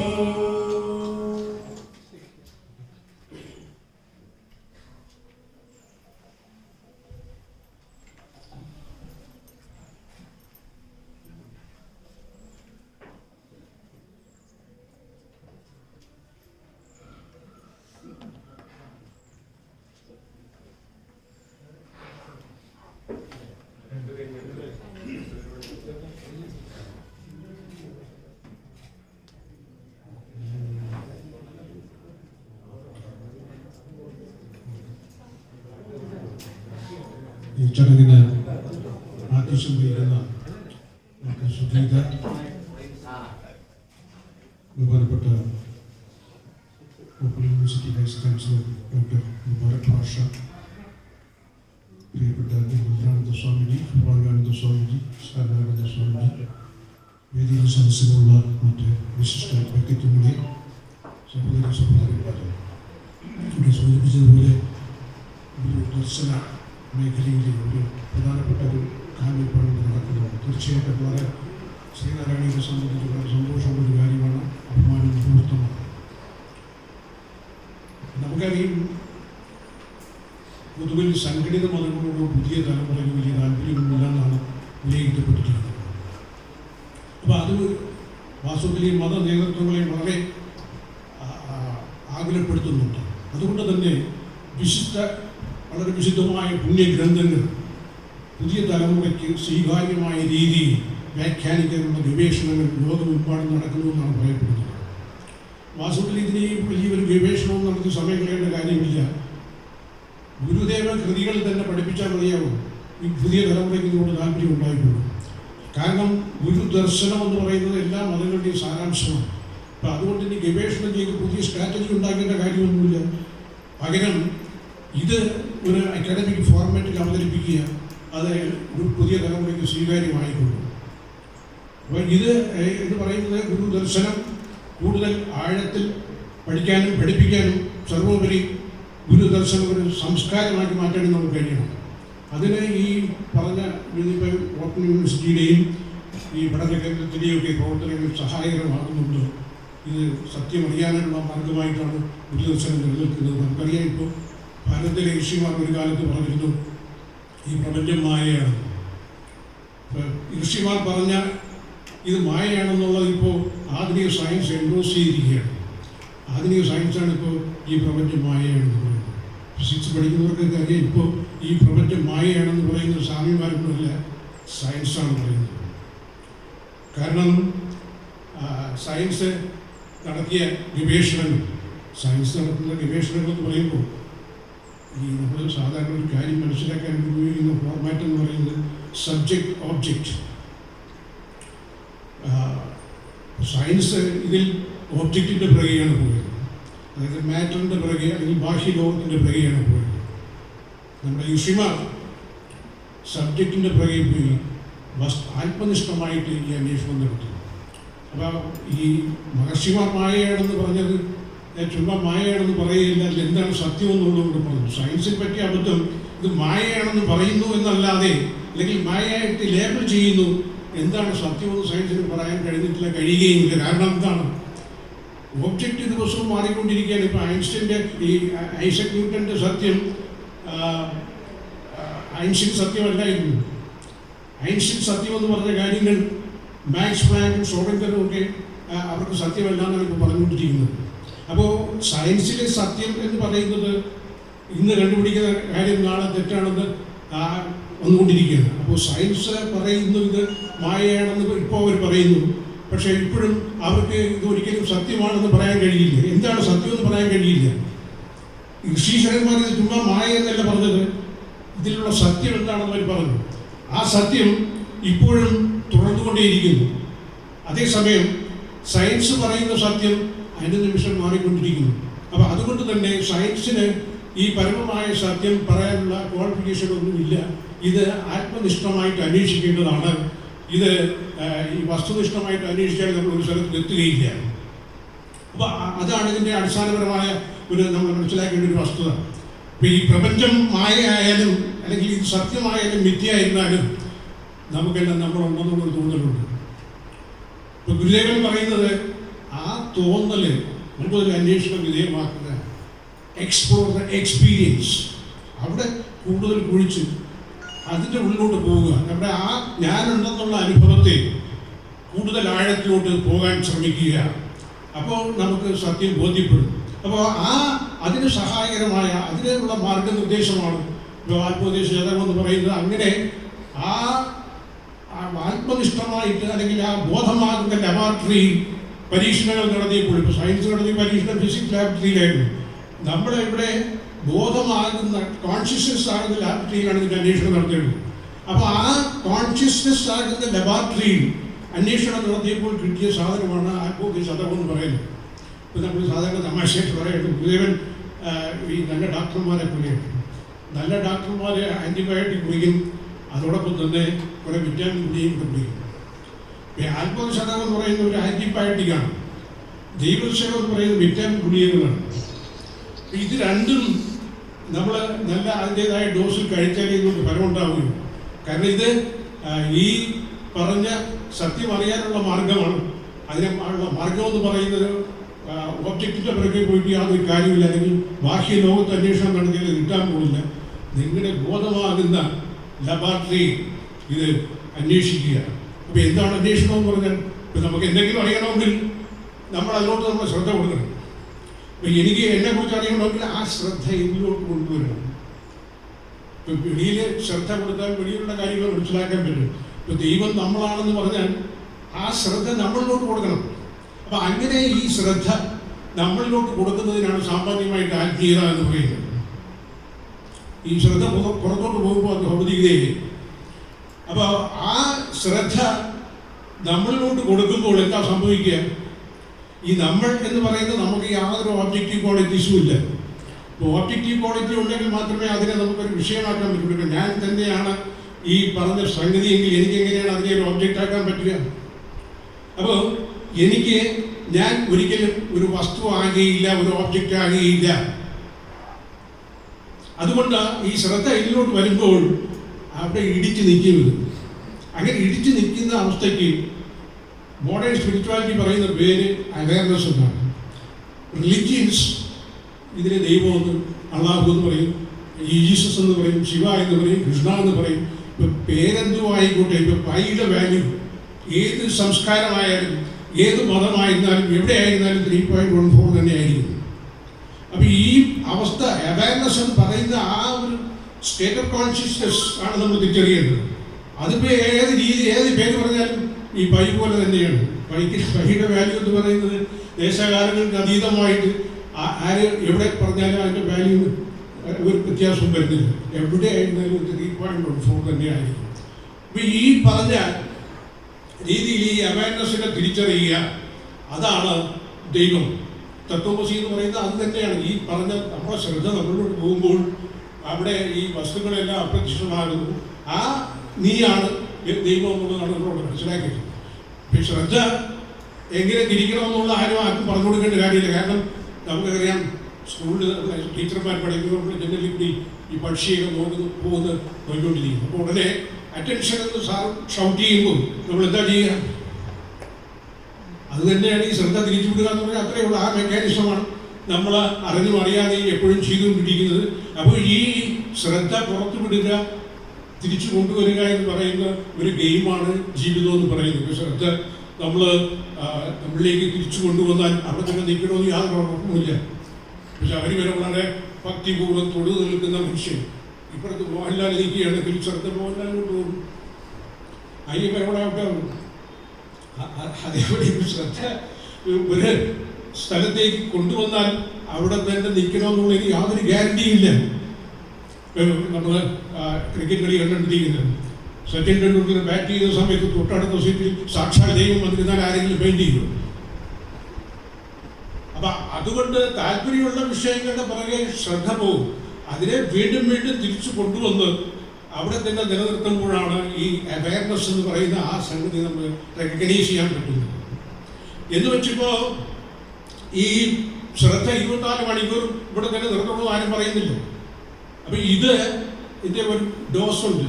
കുറച്ച് നേരമെങ്കിലും ഇവിടെ നിർത്തുക, ബാക്കിയുള്ള സമയം അപ്പുറവും പോവുക. അപ്പം അങ്ങനെ അപ്പുറവും ഇപ്പുറവും പോകുന്ന ആ ഒരു ഗെയിം തന്നെയാണ് ലൈഫ്.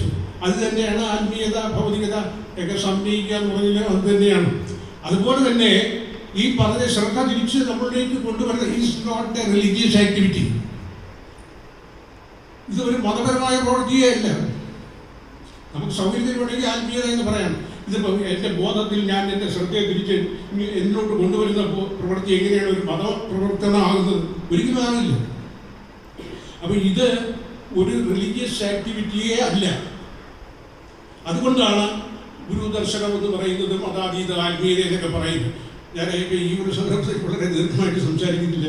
ഈ പറഞ്ഞ മാതിരി ഈ ശ്രദ്ധയുടെ ഈ കളിയാണ് നമ്മൾ അറിഞ്ഞിരിക്കേണ്ടത്. അത് നമ്മൾ മറ്റുള്ള കാര്യങ്ങളിൽ നിന്ന് നീയാണ് ദൈവം എന്ന് പറഞ്ഞാൽ അവിടെയാണ് എല്ലാ കാര്യവും അറിയാൻ ഉപയോഗിക്കുന്ന സാധനം. ആ ടൂളെന്ന് പറയുന്നത് ശ്രദ്ധ തന്നെയാണ്. ആ ശ്രദ്ധയെ തിരിച്ച് നമ്മളോട്ട് കൊണ്ടുവരുന്നത് ആത്മീയത. അത് വീണ്ടും പുറത്തോട്ട് പോകുമ്പോൾ ഭൗതികത. മറ്റൊരു രീതിയിൽ പറഞ്ഞാൽ പുറത്തോട്ട് വിടുന്നത് സംസാരം, അകത്തോട്ട് വരുന്നത് നിർവ്വാണം. എന്ത് പേര് വേണമെങ്കിലും പറയാം. അപ്പം ഇത് വളരെ ലളിതമായ ഒരു പ്രക്രിയയാണ്. ഇത് ലളിതമായ ഒരു പ്രക്രിയ ആയതുകൊണ്ട് തന്നെയാണ് ഇത് മനസ്സിലാക്കാൻ ഇത്രയും ബുദ്ധിമുട്ട്. നേരെ വിളിച്ചൊരു കോംപ്ലിക്കേറ്റഡ് പ്രൊസീജിയർ ആയിരുന്നെങ്കിൽ എല്ലാവരും മനസ്സിലാക്കുമായിരുന്നു. അപ്പം ഇത് വളരെ ലളിതമായതുകൊണ്ടാണ് പലപ്പോഴും ഇത് ഓവർലുക്ക് ചെയ്യുന്നത്, അവഗണിക്കപ്പെടുന്നത്. അപ്പം അതുകൊണ്ട് തന്നെ ഇതിൻ്റെ ഒരു സാധ്യതകളൊക്കെ മനസ്സിലാക്കി ഈ പറഞ്ഞ രീതിയിൽ നമ്മുടെ ബോധത്തെ അല്ലെങ്കിൽ ഞാനാണെന്നുള്ള ആ തോന്നലിനെ കൂടുതൽ അന്വേഷണ വിധേയമാക്കുക. Explore the experience that you exist. ഞാൻ ഉണ്ട് എന്നുള്ള തോന്നലിനെ കൂടുതൽ അന്വേഷിക്കുക. അതിനുള്ള മാർഗദർശനമായിട്ട് ആത്മദർശനവും ദൈവദർശനവും ഒക്കെ നമുക്ക് വേണ്ടുന്ന സഹായങ്ങൾ നൽകുന്നുണ്ട്. അതും പ്രയോജനപ്പെടുത്തണം. തൽക്കാലം ഇത്രയും പറയുന്നുണ്ട്. എല്ലാവർക്കും നല്ലത്. നമസ്കാരം.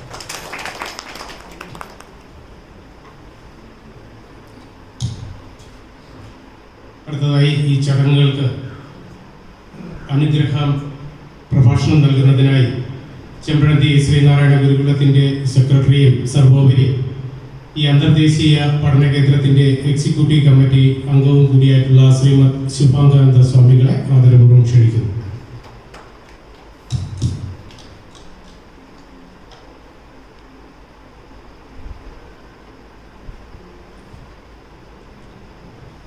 ഓം ശ്രീനാരായണ പരമഗുരവേ നമഃ.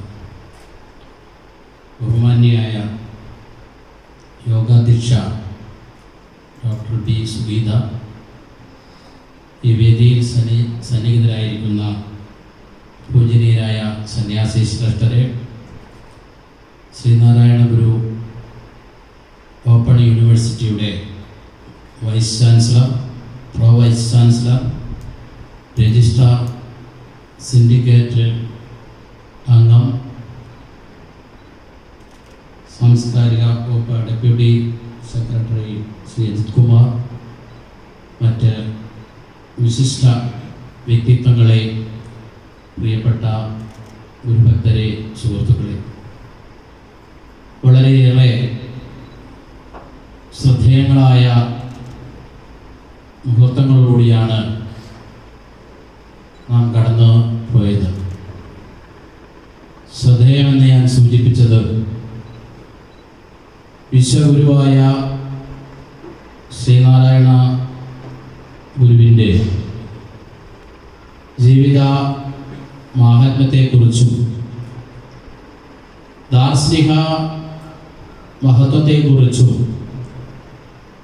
അവബോധം ഉണ്ടാക്കുവാനുള്ള പദ്ധതികളുമായിട്ടാണ് സംസ്ഥാന ഗവൺമെൻറ്റിൻ്റെ കീഴിൽ പ്രവർത്തിക്കുന്ന അന്തർദേശീയ പഠന കേന്ദ്രവും അതുപോലെ തന്നെ ഗുരുവിൻ്റെ നാമധേയത്തിൽ ആരംഭിച്ചിട്ടുള്ള ഓപ്പൺ യൂണിവേഴ്സിറ്റിയും മുൻകൈയെടുത്തുകൊണ്ട് ഇത്തരത്തിലുള്ള സംരംഭങ്ങൾക്ക് തുടക്കം കുറിക്കുന്നത്. വർത്തമാന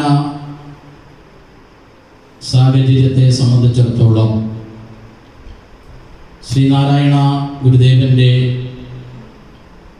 മാനവിക ദർശനത്തിന്, സന്ദേശങ്ങൾക്കും തത്വസംഹിതകൾക്കും വളരെയേറെ പ്രസക്തിയും പ്രാധാന്യമുള്ള ഒരു സാഹചര്യത്തിലൂടെയാണ് നാം കടന്നു പോകുന്നത്. ഗുരുവിൻ്റെ മാനവിക ദർശനത്തിന് മാത്രമേ നാം ഇന്ന്, അല്ലെങ്കിൽ നമ്മുടെ സമൂഹം ഇന്ന് അനുഭവിച്ചു കൊണ്ടിരിക്കുന്ന ഭൗതിക തലത്തിലെയും ആധ്യാത്മിക തലത്തിലെയും സമസ്ത പ്രശ്നങ്ങൾക്കും പ്രതിസന്ധികൾക്കും പരിഹാരം കാണുവാൻ കഴിയുള്ളൂ എന്നുള്ള തിരിച്ചറിവ് ഇന്ന് സമൂഹത്തിന് ഉണ്ടായിട്ടുണ്ട്. എന്നാൽ ഗുരുവിൻ്റെ മഹത്തായ ആ ദർശനത്തെയും സന്ദേശങ്ങളെയും തത്വാസ്തമികളൊക്കെ നാം പരിശോധിക്കുമ്പോൾ വിശാല വീക്ഷണത്തിൻ്റെ അടിസ്ഥാനത്തിൽ ഗുരു നൽകിയിട്ടുള്ള സന്ദേശങ്ങളെയും തത്വസംഹിതയും ഒക്കെ ആ വിശാല വീക്ഷണത്തിൻ്റെ മറവിൽ നിന്നുകൊണ്ട് അവരവരുടെ മാനസിക ഭാവനയ്ക്ക് ഒത്തിണങ്ങിയ രീതിയിൽ അതിനെ വ്യാഖ്യാനിക്കുവാനും അത്തരത്തിൽ അതിനെ പ്രായോഗികമാക്കുവാനും ശ്രമിക്കുന്ന ഒരു വർത്തമാന സാഹചര്യവും നമ്മുടെ മുമ്പിലുണ്ട്. അതുകൊണ്ട് തന്നെ ഗുരുവിൻ്റെ ദർശനത്തെ അതിൻ്റെ അന്തസത്ത ഉൾക്കൊണ്ടുകൊണ്ട് അത് ജനഹൃദയങ്ങളിലേക്ക് പകർത്തിക്കൊടുക്കുവാനുള്ള ചരിത്രപരമായ കടമയും ചരിത്രപരമായ ദൗത്യവും അന്തർദേശീയ പഠന കേന്ദ്രത്തിനും യൂണിവേഴ്സിറ്റിക്കുമുണ്ട് എന്ന് ആമുഖമായി തന്നെ സൂചിപ്പിക്കുവാൻ ഞാൻ ആഗ്രഹിക്കുകയാണ്. ഇവിടെ ബഹുമാന്യനായ വൈസ് ചാൻസലർ സൂചിപ്പിച്ചതുപോലെ ശ്രീനാരായണ ഗുരുവിൻ്റെ ദർശനത്തെ അല്ലെങ്കിൽ ഗുരുവിൻ്റെ സന്ദേശത്തെ കാണുന്നത് പലരും പല രൂപത്തിലും ഭാവത്തിലുമാണ്. സാമൂഹിക പരിഷ്കർത്താവായ ഒരു ശ്രീനാരായണ ഗുരുദേവനെ നമ്മുടെ സമൂഹത്തിന് മുമ്പിൽ അവതരിപ്പിക്കപ്പെട്ടിട്ടുണ്ട്. അതുപോലെ തന്നെ വിപ്ലവകാരിയായ ഒരു ശ്രീനാരായണ ഗുരുവിനെയും നമ്മുടെ സമൂഹത്തിൽ അവതരിപ്പിക്കപ്പെട്ടിട്ടുണ്ട്. മറ്റൊന്ന് ഒരു സന്യാസി ശ്രേഷ്ഠനായ ശ്രീനാരായണ ഗുരുദേവൻ. അങ്ങനെ പല രൂപത്തിലും ഭാവത്തിലുമാണ് ശ്രീനാരായണ ഗുരുദേവനെ സമൂഹത്തിൽ പ്രചരിപ്പിക്കപ്പെട്ടുകൊണ്ടിരിക്കുന്നത്. യഥാർത്ഥ ശ്രീനാരായണ ഗുരു ആരായിരുന്നു എന്ന് അറിയുവാൻ ശ്രീനാരായണ ഗുരുവിൻ്റെ മഹത്വപൂർണമായ ആ ദർശനം പഠിക്കുകയും പ്രായോഗികമാക്കേണ്ടതുണ്ട്. അതിനെ അറിയുവാനും അറിയിക്കുവാനുമുള്ള വേദിയായി അന്തർദേശീയ പഠന കേന്ദ്രവും യൂണിവേഴ്സിറ്റിയും മുന്നോട്ട് വരുന്നത് വളരെയേറെ സ്വാഗതാർഹമാണ്, വളരെയേറെ ശ്ലാഘനീയമാണ് എന്നുകൂടി സൂചിപ്പിക്കുവാൻ ഞാൻ ആഗ്രഹിക്കുകയാണ്. ഇവിടെ വൈസ് ചാൻസലർ പറഞ്ഞതുപോലെ ഗുരുവിന് സമർപ്പിക്കുവാൻ കഴിയുന്ന ഏറ്റവും വലിയ ഗുരുപൂജ.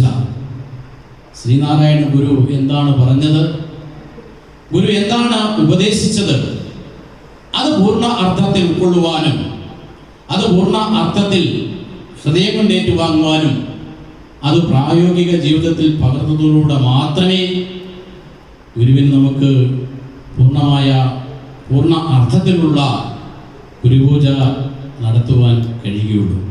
അത് പ്രായോഗികമാക്കുവാൻ ഇത്തരത്തിലുള്ള സംരംഭങ്ങളുടെ കഴിയണം. അതിലൂടെ മാത്രമേ ഗുരു സ്വപ്നം കണ്ട സർവരും സോദരത്വേന വാഴുന്ന ഒരു മാതൃകാ ലോകത്തെ സൃഷ്ടിക്കുവാൻ നമുക്ക് കഴിയുള്ളൂ. അതിന് കഴിയട്ടെ എന്ന് മാത്രം ആശംസിച്ചുകൊണ്ട് പ്രാർത്ഥിച്ചുകൊണ്ട് ഇന്നിവിടെ തുടങ്ങിവെച്ച ഈ സംരംഭങ്ങൾക്ക് എല്ലാവിധ വിജയങ്ങളും നന്മകളും നേർന്നുകൊണ്ട് ഞാൻ എൻ്റെ എളിയ വാക്കുകളുടെ ഉപസംഹരിക്കുന്നു. നന്ദി, നമസ്കാരം.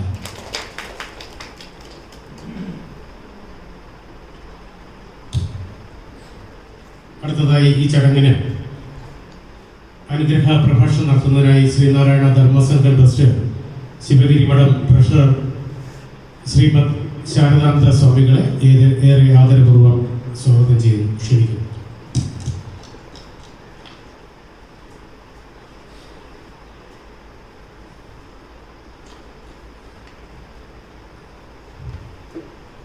ഈ വേദിയിലും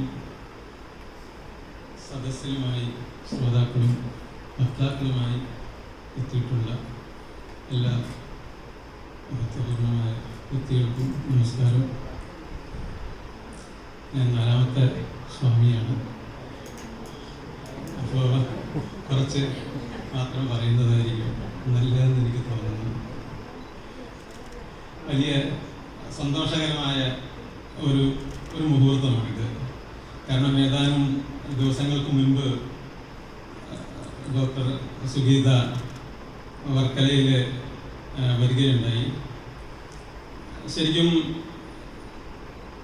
ഞാൻ മനസ്സിൽ ഈ ഒരു പഠന കേന്ദ്രത്തിൻ്റെ ഈ ഒരു ഡിഗ്രി കോഴ്സ് അതെങ്ങനെ ആയിരിക്കും, ഈ കോഴ്സ് എങ്ങനെ ആയിരിക്കും എന്ന് ഞാൻ മനസ്സിൽ കണ്ടതിനേക്കാൾ വലിയ വിശാലമായ ഒരു ക്യാൻവാസിൽ സമഗ്രമായ രീതിയിൽ ഗുരുവിൻ്റെ എല്ലാ അംശങ്ങളെയും നന്നായി പ്രതിപാദിക്കുന്ന, പഠിക്കാനായിട്ട് സാഹചര്യം ഒരുങ്ങുന്ന ഒരു വിശാലമായ ഒരു ക്യാൻവാസിലാണ് ഇത് രൂപീകരിക്കുന്നത് എന്ന് അറിയാൻ സാധിച്ചതിൽ വലിയ സന്തോഷമുണ്ട്. ഞാൻ ബ്രഹ്മവിദ്യാലയത്തിൽ പഠിക്കുന്ന സമയം അന്ന് സാങ്കേതികമായ ചില കാരണങ്ങളാൽ അന്ന് ബ്രഹ്മവിദ്യാലയം അടയ്ക്കപ്പെട്ടു. അന്ന് കുറച്ച് കാലത്തേക്ക് അടച്ചു. അപ്പോൾ ആ സമയത്ത് ഞങ്ങൾ കുറച്ച് ബ്രഹ്മചാരിമാർ മറ്റൊരു ആശ്രമത്തിൽ പോയി കോഴ്സ് പഠിക്കാനായിട്ട് തീരുമാനിച്ചു. അപ്പോൾ അവിടെ ചെന്നപ്പോൾ അവിടെ പറഞ്ഞു സംസ്കൃതം പഠിക്കണമെങ്കിൽ അവിടെ വെള്ള വസ്ത്രം ഉപയോഗിക്കണമെന്ന് പറഞ്ഞു. അപ്പോൾ ഞങ്ങളിവിടെ മഞ്ഞയൊക്കെ സ്വീകരിച്ചു, ഡിഗ്രിക്ക് വേണ്ടി പോകും. അപ്പോൾ ഞാൻ വിചാരിച്ചു എന്തായാലും ശിവഗിരി കിട്ടിയ മഞ്ഞയല്ലേ, ഇനി ഡിഗ്രിക്ക് വേണ്ടി മഞ്ഞയിൽ പിന്നെ വെള്ളയിലോട്ട് ഇനി പോകണ്ട എന്ന് വിചാരിച്ച് അന്ന് അവിടെ നിന്ന് പോകുക. അപ്പം ഞാൻ പറഞ്ഞു വന്നത് ഗുരുവിൻ്റെ ദർശനവും ഗുരുവിനെയും ഭാരതീയ ദർശനവും പഠിക്കുന്നതിന് നിരുപാധികമായ രീതിയിൽ ഏത് വ്യക്തിക്കും ഏത് സാഹചര്യത്തിലും എവിടെ നിന്നും എങ്ങനെയും പഠിക്കാൻ പറ്റുന്ന വളരെ വിശാലമായ ഒരു സ്ഥാനം, അതാണ് ഈ ശ്രീനാരായണ പഠന കേന്ദ്രം എന്നത്. അത് തന്നെയാണ് ഇതിൻ്റെ ഏറ്റവും വലിയ സവിശേഷതയും. ഇതിന് എല്ലാവിധ വിജയങ്ങളും ഉണ്ടാവട്ടെ എന്ന് ഞാൻ ആശംസിക്കുന്നു.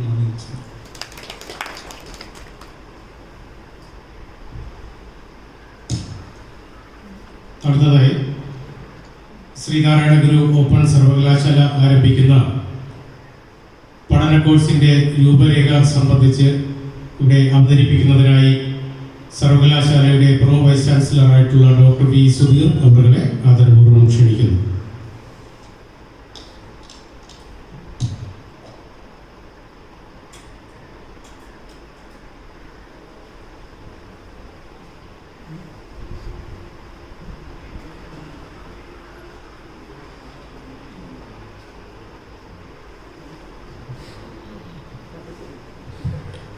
സന്നിഹിതരായിരിക്കുന്ന ആദരണീയരായ ഗുരുവര്യന്മാരെ, സർവകലാശാലയുടെ വൈസ് ചാൻസലർ ഡോക്ടർ മുബാറക് പാഷാവുകൾ, യോഗ അധ്യക്ഷ ഡോക്ടർ ബി സുഗീത, സർവകലാശാല രജിസ്ട്രാർ ഡോക്ടർ ദിലീപ്, സിദ്ധി ഡോക്ടർ ജയപ്രകാശ്, ഈ കേന്ദ്രത്തിൻ്റെ മുൻ ഡയറക്ടറും ഇപ്പോഴത്തെ ഡെപ്യൂട്ടി ഡയറക്ടർ സാംസ്കാരിക വകുപ്പുമായിട്ടുള്ള ശ്രീ അജിത് ബാബു അവർ, ഇവിടെ സന്നിഹിതരായിരിക്കുന്ന ബഹുമാന്യരെ, ശില്പശാലയിലെ അംഗങ്ങളെ, സഹോദരി സഹോദരന്മാരെ, സർവകലാശാലയുടെ നിരവധി ആകസ്മികതകളെക്കുറിച്ച് വൈസ് ചാൻസലർ സംസാരിക്കുകയുണ്ടായി. ഈ കോഴ്സുകളുടെ കാര്യത്തിലും ഒരു വളരെ വലിയ ആകസ്മികത ഉണ്ടായിരുന്നു. പെട്ടെന്ന് അതൊരു തീരുമാനത്തിലേക്ക് വരികയാണ് ഉണ്ടായത്. സർവകലാശാല ആരംഭിക്കുമ്പോൾ വൈസ് ചാൻസലറും പ്രോ വൈസ് ചാൻസലറായ ഞാനും രജിസ്ട്രാറായ ഡോക്ടർ ദിലീപും മാത്രമാണ്. ഞങ്ങൾ 3 പേരും കൂടി വൈസ് ചാൻസലറുടെ മുറിയിൽ ഇരിക്കുമ്പോൾ നേരത്തെ സ്വാമിയോട് സൂചിപ്പിച്ച പോലെ ഒരു വെളുത്ത ക്യാൻവാസാണ് ഞങ്ങളുടെ മുന്നിലുണ്ടായിരുന്നത്. അതിലെന്തെങ്കിലുമൊക്കെ കാര്യങ്ങൾ വരയ്ക്കുവാൻ നിയോഗിക്കപ്പെട്ടവരാണ് ഞങ്ങൾ. അത് ആദ്യ ഘട്ടത്തിൽ ചെയ്യേണ്ട ചില കാര്യങ്ങൾ പ്രത്യേകിച്ചും ചുമതലയോടുകൂടി നിർവഹിക്കേണ്ട ഒരു സാഹചര്യം ഉണ്ടായിരുന്നു. ഗുരുവിൻ്റെ നിയോഗം എന്ന് പറയുന്നത് പോലെ തന്നെയാണ് ഗുരുവിന് എന്ത് ഗുരുപൂജ നൽകുവാൻ സാധിക്കുമെന്നുള്ള ഒരു ചർച്ച അപ്പോൾ ആരംഭിച്ചു. വൈസ് ചാൻസലർ ചോദിച്ചു, നമ്മൾക്ക് എന്താണ് പ്രത്യേകിച്ച് ഇതിൽ ചെയ്യാൻ സാധിക്കുന്ന ഒരു കാര്യം? ആ ചിന്ത 3 പേരിൽ നിന്നും ഉടലെടുത്ത ഒരേപോലെ ഒരേ മനസ്സോടെ പുറത്തു വന്നു. അതാണ് ഗുരുവിൻ്റെ ഒരു ശക്തി എന്ന് ഞാൻ കണ്ടത്. വൈസ് ചാൻസലർ പറഞ്ഞതും എൻ്റെ മനസ്സിലുണ്ടായതും ഡോക്ടർ ദിലീപിൻ്റെ മനസ്സിൽ വന്നതും ഒരേ ഒരു കാര്യം. ഗുരുവിനെ കുറിച്ച് പഠിക്കുക ഒരു കോഴ്സ് നമുക്കുണ്ടാകും. അതൊരു ഡിഗ്രി തരത്തിലുള്ള കോഴ്സ് തന്നെയാണ്.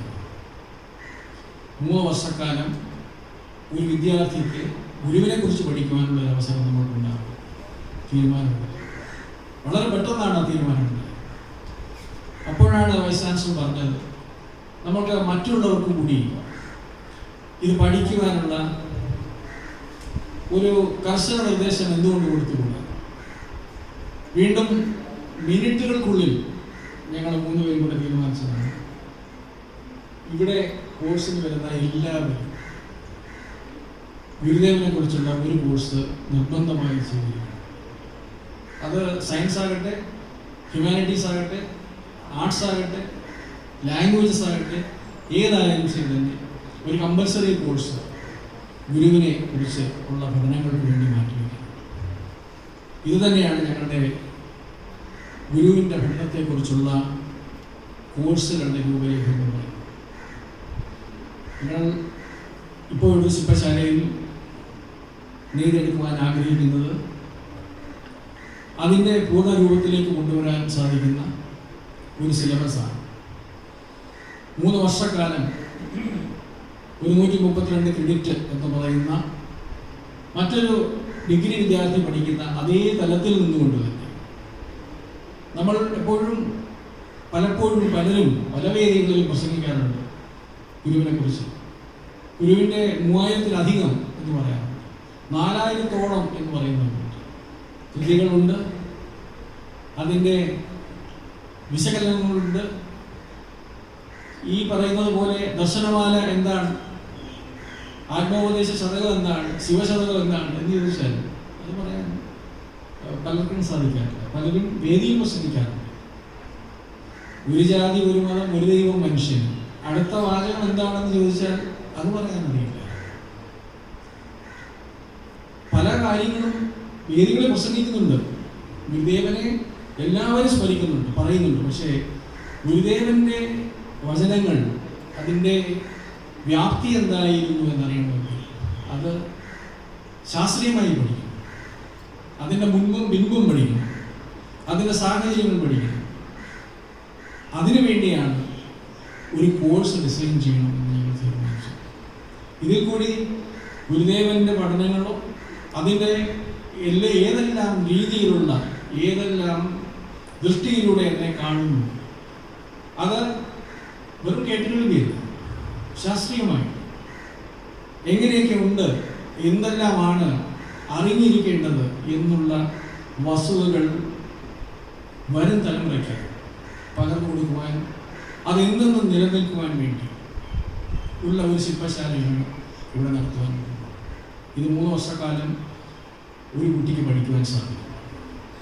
ഒരുപക്ഷെ ചോദിച്ചേക്കാം, ശ്രീനാരായണ ഗുരുവിനെ കുറിച്ച് പഠിച്ചാൽ തുടർന്ന് അങ്ങോട്ടുള്ള പഠനം എന്താകും? അതിനകത്ത് യാതൊരു വ്യാകുലതയ്ക്കും ആധാരമില്ല. ഇത് പഠിക്കുന്നത് ഡബിൾ മേജർ എന്ന് പറയുന്ന ഒരു സിസ്റ്റത്തിൽ കൂടിയാണ്. ഇതിനോടൊപ്പം തന്നെ ഇതേപോലെയുള്ള മറ്റൊരു കോഴ്സും കൂടി പഠിക്കുന്ന ഡബിൾ മേജർ എന്ന് പറയുന്ന ഒരു സിസ്റ്റമാണ് ഞങ്ങൾ ഇതിനകത്ത് കൊണ്ടുവരാൻ ആഗ്രഹിക്കുന്നത്. ഒന്നുകിൽ ഇതിൻ്റെ തന്നെ പോസ്റ്റ് ഗ്രാജുവേറ്റ് ഡിഗ്രിക്ക് വേണ്ടി വിദ്യാർത്ഥിക്ക് പഠിക്കുക, അതല്ല എങ്കിൽ അവൻ ആഗ്രഹിക്കുന്ന മറ്റേത് ശാഖയാണോ തിരഞ്ഞെടുക്കുന്നത് ആ ശാഖയിൽ കൂടിയുള്ള ഒരു ഉപരിപഠനത്തിന് വേദി ഒരുക്കുവാൻ നമുക്ക് സാധിക്കും. അതുപോലെ ഈ കമ്പൽസറി ആയിട്ടുള്ള നിർബന്ധപൂർവ്വമുള്ള ഒരു കോഴ്സ് എന്ന് പറയുന്നതിലും അതുപോലെയുള്ള എന്തെല്ലാം കാര്യങ്ങളാണ് ഉൾപ്പെടുത്തേണ്ടത് എന്ന് തീരുമാനിക്കാനുള്ള അറിവുള്ള, കഴിവുള്ള വ്യക്തികളാണ് ഇന്ന് ഈ ബോർഡിൽ ചേർന്നിട്ടുള്ളത്.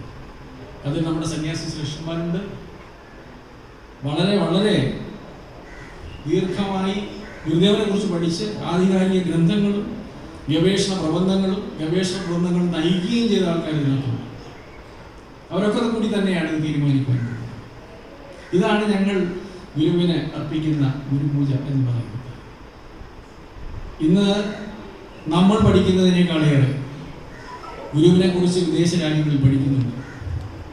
ഗുരുവിനെ സംബന്ധിച്ചുള്ള പുസ്തകങ്ങൾ കുറവാണ്, ഇംഗ്ലീഷ് ഭാഷയിലുള്ള പുസ്തകങ്ങൾ കുറവാണെന്ന് പലരും അഭിപ്രായപ്പെടാറുണ്ട്. പലരും മനസ്സിലാക്കുന്നത് മലയാളത്തിൽ നിന്നും ഇംഗ്ലീഷിലേക്ക് ട്രാൻസ്ലേറ്റ് ചെയ്യപ്പെട്ട അല്ലെങ്കിൽ ആരെങ്കിലും പറഞ്ഞ് മനസ്സിലാക്കി കൊടുക്കുന്നു വീണ്ടും വീണ്ടും വായിക്കണമെന്ന ആർത്തിയോടുകൂടി ആഗ്രഹത്തോടു കൂടിയാണ് അവർ വരുന്നത്. ഗുരുവിനെ കുറിച്ച് കൂടുതൽ അറിയണം. കാരണം അവർക്ക് നഷ്ടപ്പെട്ടുകൊണ്ടിരിക്കുന്ന ഒരു കുടുംബ വ്യവസ്ഥിതി, മാനവികത, സ്നേഹം, ദയ, കാരുണ്യം ആരെക്കുറിച്ചും ശ്രദ്ധിക്കാറില്ല. വിദേശ രാജ്യങ്ങളിൽ ചെന്ന് കഴിഞ്ഞാൽ ശ്രദ്ധിക്കും, ഒരു ആവശ്യമുണ്ടെങ്കിൽ ശ്രദ്ധിക്കും. അതല്ലാതെ ദയാപൂർവം കാരുണ്യപൂർവം ഒരാളിനെ എന്നോടൊപ്പം ഗുരുദേവൻ പറഞ്ഞതുപോലെ ആത്മസുഖത്തിന് ആചരിക്കുന്നവർ അവരന് സുഖത്തിനായി വരണം. ഇത് നമ്മളിപ്പോൾ ചെയ്യുന്നത് അവരന് അസുഖത്തിനായി വരണം എന്നുള്ള രീതി.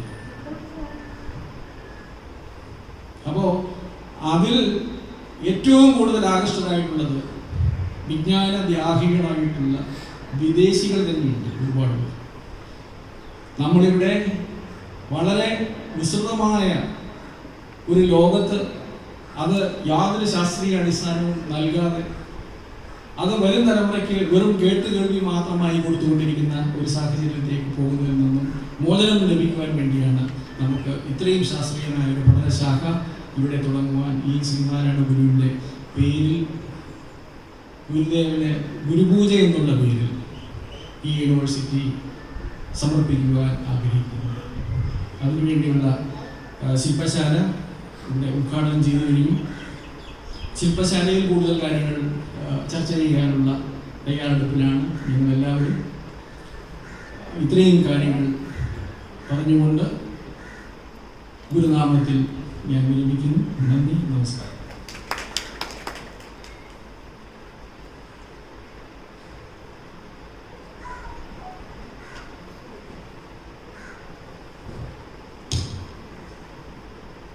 ഈ ചടങ്ങിൻ്റെ അവസാന ഘട്ടത്തിലേക്ക് കടക്കുകയാണ്. കൃത്യതയാണ്. ഈ പൊതുസമ്മേളന പരിപാടി കഴിഞ്ഞിട്ട് എല്ലാവർക്കും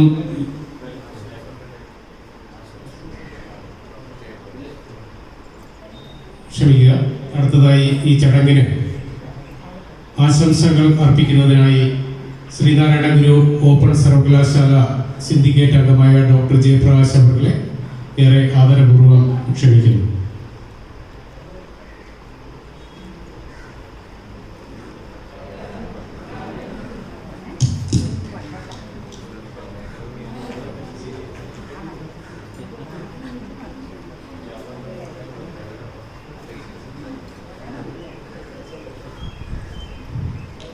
ഇത്രയും അഭിമന്യരായ സന്യാസി കുര്യരും ശ്രീനാരായണ ഗുരു ഓപ്പൺ യൂണിവേഴ്സിറ്റിയുടെ വൈസ് ചാൻസലറായ ആരാധ്യനായ ഡോക്ടർ മുബാറക് പാഷ സർ, അന്താരാഷ്ട്ര ശ്രീനാരായണ പഠന കേന്ദ്രത്തിൻ്റെ ഡയറക്ടറായി കൂടിയായിട്ടുള്ള ഡോക്ടർ ബി സുഗീത അവർ, അതുപോലെ ഈ പഠന കേന്ദ്രത്തിൻ്റെ മുൻ ഡയറക്ടറും സാംസ്കാരിക വകുപ്പിൻ്റെ ഡെപ്യൂട്ടി ഡയറക്ടറുമായിട്ടുള്ള ബഹുമാന്യനായ അജിത് ബാബു അവർ, എൻ്റെ ബഹുമാന്യ സുഹൃത്തു കൂടിയായിട്ടുള്ള ശ്രീനാരായണ ഗുരു ഓപ്പൺ യൂണിവേഴ്സിറ്റിയുടെ vice chancellor doctor Shri Sudheer, Sreenarayana Guru open യൂണിവേഴ്സിറ്റിയുടെ രജിസ്ട്രാറായിട്ടുള്ള ഇത്രയും ആദരണീയനായ ഡോക്ടർ പി എൻ ദിലീപ് അവരുടെ സ്വാഗതം ആശംസിച്ച ശ്രീ പി കെ രാജപ്പൻ അവർ, സദസ് ഉപവിഷ്ടരായിട്ടുള്ള കർദാർ സാർ, സർ, ടീച്ചർ, അതുപോലെ ശില്പശാലയുടെ ഭാഗമായിട്ടുള്ള മറ്റ് ഗുരുക്കന്മാരെ, ബഹുമാനിരെ, പ്രിയപ്പെട്ടവർ, എത്രയും ധന്യമായ 3 കർമ്മങ്ങൾക്ക് സാക്ഷ്യം വഹിക്കുവാൻ അതിൽ കൂടി പങ്കെടുക്കുവാൻ സാധിച്ചത് വലിയ ഒരു കാര്യമായി, വലിയൊരു നിയോഗമായി ഞാൻ കരുതുന്നു. ഏറെക്കാലം ശ്രീനാരായണ കോളേജിൻ്റെ അധ്യാപകനായും പ്രിൻസിപ്പലായിട്ടും പിന്നീട് കേരള യൂണിവേഴ്സിറ്റിയിലുമൊക്കെ പ്രവർത്തിക്കുവാൻ അവസരം ലഭിച്ച ആളെന്ന നിലയിൽ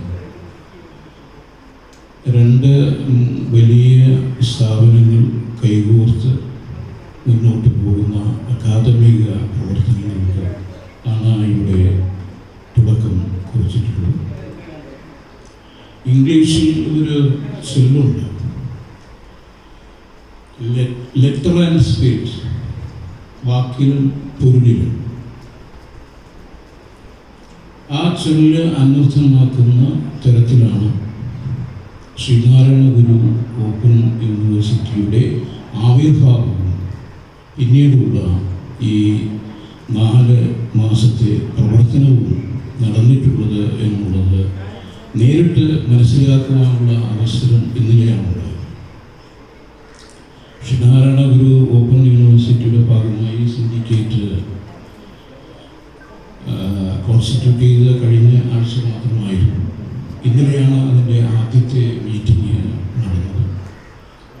അപ്പോൾ ഈ ചുരുങ്ങിയ 4 മാസം കൊണ്ട് അവർ അനുഷ്ഠിച്ച കർമ്മങ്ങൾ, ഈ 3 ഇന്നലെ മീറ്റിങ്ങിൽ വൈസ് ചാൻസലർ വിശേഷിപ്പിച്ചത് ത്രിമൂർത്തിയിൽ, സത്യത്തിൽ ഇവർ 3 പേരും മാത്രം ചേർന്നുകൊണ്ട് നമുക്ക് സങ്കല്പിക്കുവാൻ തന്നെ പ്രയാസമുള്ള ഒട്ടേറെ കാര്യങ്ങൾ ഈ ചുരുങ്ങിയ കാലത്തിനുള്ളിൽ ചെയ്യുവാൻ. ഈ പ്രവർത്തനങ്ങളൊക്കെ തന്നെ ശിവഗിരിയിലെ സന്യാസി വര്യനായ മഹർഷിയായ ശ്രീനാരായണ ഗുരുവിൻ്റെ നാമധേയത്തിലുള്ള സർവകലാശാല അതിൻ്റെ പൊരുളിലും അതിൻ്റെ അന്തസത്തയിലും അതിൻ്റെ ആത്മാവിലും ശ്രീനാരായണ ഗുരുവിനെ മുന്നിൽ നിർത്തിക്കൊണ്ട് ആ ഗുരുദേവ ദർശനങ്ങളെ മുൻനിർത്തിക്കൊണ്ടാണ് മുന്നോട്ട് പോകുന്നത് എന്ന് ഇന്നലെ നേരിട്ട് മനസ്സിലാക്കുവാനുള്ള അവസരം ആ റിപ്പോർട്ട് നമുക്ക് നൽകി. അതുപോലെ അതിനുമായിട്ട് ബന്ധപ്പെട്ട രേഖകൾ നൽകി.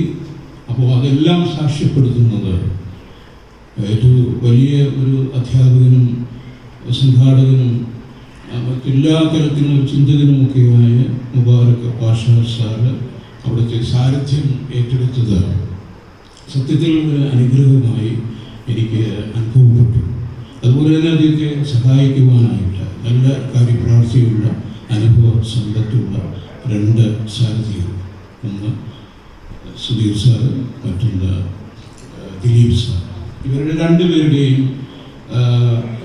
അങ്ങനെയുള്ള ഈ 3 അംഗങ്ങളടങ്ങുന്ന ടീമിൻ്റെ പ്രവർത്തന ഫലമായിട്ട് ഒട്ടേറെ കാര്യങ്ങൾ ഇവിടെ ചില കാര്യങ്ങൾ സൂചിപ്പിക്കുന്നു. ആദ്യം ഇത് യൂണിവേഴ്സിറ്റിയുടെ ഒരു ഓർഡിനൻസ് ആണ്. അത് ആക്റ്റാക്കി മാറ്റിയെടുത്താലേ UGCയുടെ അംഗീകാരം നേടിയെടുക്കാനാണ്.